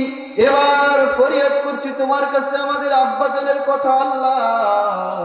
আমাদের আব্বাজান কত কষ্ট করে আমাদেরকে লেখাপড়া শিখাইছে গো আল্লাহ, কত কষ্ট করে ডাব বিক্রি করে, বেগুন বিক্রি করে, আলু বিক্রি করে, পেঁপে বিক্রি করে, বাদাম বিক্রি করে, কত কষ্ট টাকা দিয়ে আমাদেরকে লেখাপড়া শিখাইলো আল্লাহ। বাড়ি আছে, গাড়ি আছে, টাকা আছে, পয়সা আছে, কিন্তু বাড়িতে আজকে দরদের আব্বা অনেকের দুনিয়াতে নেই আল্লাহ। আল্লাহ যাদের আব্বা দুনিয়া থেকে বিদায় নিয়ে অন্ধকার কবরে শুয়ে আছে, মালিক দয়া করে মেহেরবানি করে আমাদের আব্বাজানের কবরকে তুমি জান্নাতের টুকরা বানায় দাও রব্বুল আলামিন। এবার মনে পড়ে গেল আমাদের জলম দুঃখিনী গর্ভধারিণী বয়ের কথা আল্লাহ, কত কষ্ট করে আমাদের আম্মা জান আমাদেরকে পৃথিবীতে নিয়ে এসেছে। এরপরে 2-2.5 বছর পর্যন্ত মায়ের বুকের দুধ চুষে খেয়ে খেয়ে খেয়ে খেয়ে মাকে কষ্ট দিয়েছি আল্লাহ। প্রচন্ড শীতের ভিতরে মা আমাদেরকে নিয়ে ঘুমাইছে, রাতের বেলা মায়ের পাশে পেশাব করে বিছানা ভিজাইয়া দিয়েছি, মা অন্য পাশে নিয়েছি, অন্য পাশে ভিজাইয়া দিয়েছি, মা বুকের উপরে নিয়েছি, বুকের উপরে পেশাব করে মাকে ভেসে দিয়েছি। তারপরে মা কোনো দিন রাগ করে ফেলে দেয় না আল্লাহ। এমন দরদের আম্মা জান, এমন দরদের আব্বা জান যাদের দুনিয়া থেকে বিদায় নিয়ে অন্ধকার কবরে শুয়ে আছে আল্লাহ, দয়া করে মেহেরবানি করে তুমি আমাদের মা বাবার কবরকে জান্নাতের টুকরা বানায়া দাও। রব্বির হামহুমা কামা রব্বায়ানি সগীরা। মোহাব্বত দিয়ে পড়েন সবাই, রব্বির হামহুমা কামা রব্বায়ানি সগীরা, রব্বির হামহুমা কামা রব্বায়ানি সগীরা। রব্বুল আলামিন আরেকটা ফরিয়াদ তোমার কাছে করি আল্লাহ, তোমার কালাম বলতে এত মজা লাগে, শুনতে এত মজা লাগে আল্লাহ, আমরা সব দেখছি, কিন্তু কোরআন দিয়ে কেমনি দেশ চলে আমরা জীবনেও চোখে দেখিনি আল্লাহ। ও আল্লাহ, দয়া করে মেহেরবানি করে, যে কোরআন এত মজা, এত মজা, এই কোরআন দিয়ে যদি দেশ চলে, দেশটা তো জান্নাতের টুকরা হয়ে যাবে আল্লাহ। বাংলাদেশ কোরআন দিয়ে পরিচালিত হচ্ছে, দৃশ্য আমাদেরকে দেখার তৌফিক তুমি দাও আল্লাহ। রব্বুল আলামিন, কোরআনপন্থীদেরকে দয়া করে মেহেরবানি করে তুমি আগামী নির্বাচনে জিতাইয়া দিও আল্লাহ। তোমার কোরআন দিয়ে যেন দেশ পরিচালনা হয়, দৃশ্য দেখার তৌফিক তুমি আমাদেরকে দান করে দিও আল্লাহ। রব্বুল আলামিন, বিএনপির অনেক ভাইয়েরা এখন পর্যন্ত নির্যাতিত আল্লাহ, অনেকেই দোয়া চাই আল্লাহ। একজন বিয়াদব বলে সবাই বিয়াদব হয় না, বিএনপির কত ভাইয়েরা আমাদের কাছে দোয়া চাই আল্লাহ, ভাইদেরকে তুমি মামলা থেকে আল্লাহ মুক্ত করে দাও আল্লাহ। জামাতে ইসলামের কত ভাইয়েরা এখন পর্যন্ত মামলায় শিকার আল্লাহ, জামাতের ভাইদেরকে আল্লাহ তুমি মুক্ত করে দাও আল্লাহ। বিশেষ করে একজন মুরব্বী এখন পর্যন্ত জেলখানায় বসে বসে কাঁদে আল্লাহ, আজহারুল ইসলামকে দয়া করে মুক্তর ব্যবস্থা করো আল্লাহ। রব্বুল আলামিন, যারা তোমার কোরআনের জন্য কষ্ট করে আল্লাহ, তুমি তাদের কষ্ট কবুল এবং মঞ্জুর করে নাও আল্লাহ তাআলা। বিশ্ববরণ্য মুফাসসির, যার কথা শুনে শুনে লক্ষ লাখ হাজার হাজার লক্ষ লক্ষ কোটি কোটি মানুষেরা ইসলামের পথে এসেছে আল্লাহ। রব্বুল আলামিন, যার মুখে তোমার কোরআন শোনার জন্য হাজার হাজার নয় লক্ষ লক্ষ মানুষ সেই সময় জমা হইতো আল্লাহ, শুধুমাত্র রাজনীতির প্রতিহিংসার কারণে, শুধুমাত্র প্রতিহিংসা করে বিশ্ববরণ্য মুফাসসিরকে দুনিয়া থেকে বিদায় করে দেওয়া হয়েছে আল্লাহ। আল্লাহ, আওয়ামী লীগ বুঝি না, বিএনপি বুঝি না, জামাত তাবলীগ কিছুই বুঝি না আল্লাহ। রব্বুল আলামিন, বিশ্ববরণ্য আলেমের জীবনের গুনাহগুলো তুমি ক্ষমা করে দাও। তার স্বপ্ন ছিল বাংলাদেশ কোরআন দিয়ে পরিচালিত হবে, তিনি একটু চোখ দিয়ে দেখবে, কিন্তু দেখার মতো ভাগ্য তো হলো না আল্লাহ। যে অবস্থা দেখতে পাচ্ছি, আগামীতে হয়তো বা তোমার কোরআন দিয়ে দেশ পরিচালিত হবে আল্লাহ। যেদিন বাংলাদেশটা কোরআন দিয়ে পরিচালিত হবে, তোমার ফেরেশতাদেরকে বলে দিও, ফেরেশতারা যেন আলেমের কাছে খবর দেয়, হুজুর আপনার রক্তের উপরে কোরআনের দেশ চালু হয়েছে। রব্বুল আলামিন, আমরা অনেকেই তাকে দেখি নাই আল্লাহ, দুনিয়াতে যে সাক্ষাৎ করা হলো না, হাসরের ময়দানে কঠিন মুসিবতের সময় জান্নাতের সিঁড়িতে আল্লাহ তুমি আমাদেরকে একত্রিত করে দিও। সর্বশেষে একখান ফরিয়াদ করি আল্লাহ, তোমার বান্দাদের কথা বারবার মনে হয় আল্লাহ, তোমার বান্দা বান্দীদেরকে কবুল করো আল্লাহ। আর একটা দোয়া করি, সামনে আমাদের পবিত্র মাহে রমজানুল মুবারক আল্লাহ, চিন্তা করেছিলাম রমজান নিয়ে কিছু কথা বলবো, কিন্তু সময় কুলাইতে পারলাম না আল্লাহ। রমজানুল মুবারকের পবিত্রতা হাসিল করার তৌফিক তুমি আমাদেরকে দান করো আল্লাহ। আল্লাহ, এই রমজান যদি আমাদের জীবনের শেষ রমজান হয়, দয়া করে মেহেরবানি করে এই রমজান আমাদের সকলের জন্য তুমি নাজাতের ওসিলা বানায়া দিও। রব্বুল আলামিন, এই রমজানের ওসিলায় আমাদের পূর্বপুরুষ, দাদা দাদি, নানা নানি, আত্মীয় স্বজন, পাড়া প্রতিবেশী, ভাই ব্রাদার যারা দুনিয়া থেকে বিদায় নিয়ে কবরে শুয়ে আছে আল্লাহ, পবিত্র মাহে রমজানের ওসিলায় কিয়ামত পর্যন্ত তুমি তাদের কবরের আযাব ক্ষমা করে দাও আল্লাহর একটা দোয়া করি আল্লাহ, হাত নামাইতে তো ভয় করতেছি, তুমি দোয়া কবুল করছো কিনা আল্লাহ। আল্লাহ, মানুষের কাছে বেশি চাইলে মানুষে রাগ করে, আর তোমার কাছে কম চাইলে তুমি রাগ করো, তুমি তো আমাদের সেই আল্লাহ। আল্লাহর একটা দোয়া কবুল করো আল্লাহ। সারা জীবন ওই কাবাকে কেন্দ্র করে আমরা তোমাকে সিজদা দিচ্ছি আল্লাহ। আজকের মাহফিলের যারা উপস্থিত হয়েছে, নারী পুরুষ সবাইকে অতি দ্রুত একবার কাবা ঘর সচক্ষে দেখার তৌফিক তুমি আমাদেরকে দান করে দিও আল্লাহ। রব্বুল আলামিন, আরেকটা ফরিয়াদ করি আল্লাহ, তোমার রাসূল বলছেন 3000 বছর ধরে তুমি নাকি জাহান্নামের আগুনকে উত্তপ্ত করেছো আল্লাহ। দুনিয়ার আগুন সহ্য করা যায় না, জাহান্নামের আগুনকে আপনি সইব আল্লাহ। আল্লাহ, তোমার কোরআনের মাহফিলে কোরআন দিয়ে ফরিয়াদ করছি আল্লাহ, আমাদের সকলের জন্য জাহান্নামের আগুন হারাম বানায় দাও আল্লাহ। আমাদের মা বাবার জন্য জাহান্নামের আগুন হারাম বানায় দাও আমাদের পাড়া প্রতিবেশী আত্মীয় স্বজনদের জন্য জাহান্নামের আগুন হারাম বানায় দাও। আল্লাহ সমস্ত দলকে কোরআন বোঝার ইসলাম বোঝার তৌফিক দান করো। আল্লাহ যারা বোঝে না আল্লাহ তুমি হিদায়াত দান করো, সকলকে কোরআনের ছায়াতলে আসার তৌফিক দান করো। আল্লাহ আল্লাহ সকলের জন্য জাহান্নামের আগুন তুমি হারাম বানায় দাও। আল্লাহ তুমি আমাদের ফরিয়াদ কবুল এবং মঞ্জুর করো। আল্লাহ আজকে যে কথাগুলো বললাম সে কথাগুলো সর্বপ্রথম তুমি তোমার এই বান্দাকে আমল করার তৌফিক দিও। সর্বপ্রথম আমাকে আমল করার তৌফিক দিয়ে আমরা যেন সবাই আমলগুলো করে তোমার এই জান্নাতের ওই প্রিয় বাছাইকৃত বান্দাদের ভিতরে শামিল হতে পারি। আল্লাহ তুমি তৌফিক দাও। আল্লাহ অনেক কিছুই চাওয়ার ছিল, অনেক কিছুই বলার ছিল। আল্লাহ তোমার বান্দা বান্দিরা পাগলের মতন তোমার ঘরে তোমার নবীর ঘরে দান করলো। আল্লাহ আল্লাহ ওয়াদা করলো টাকা পয়সা দেওয়ার জন্য, হয়তো বা অভাবের ভিতরে আছে। আল্লাহ তুমি তার সচ্ছলতা ফিরাইয়া দাও। আল্লাহ তোমার ঘরে সাহায্য করার তৌফিক দান করে দাও। আল্লাহ তুমি তার দুনিয়ার সমস্ত কল্যাণ তুমি তাকে দান করো, আখিরাতের কল্যাণ তুমি তাদেরকে দান করে দাও। আজকের যারা দান সাজদা করলো সকলের দানকে তুমি কবুল এবং মঞ্জুর করো। আল্লাহ বিশেষ করে আমার মা বোনদেরকে তুমি কবুল এবং মঞ্জুর করো। আল্লাহ আবেদে সালিহা পর্দানিশি খাদিজাতুল কুবরা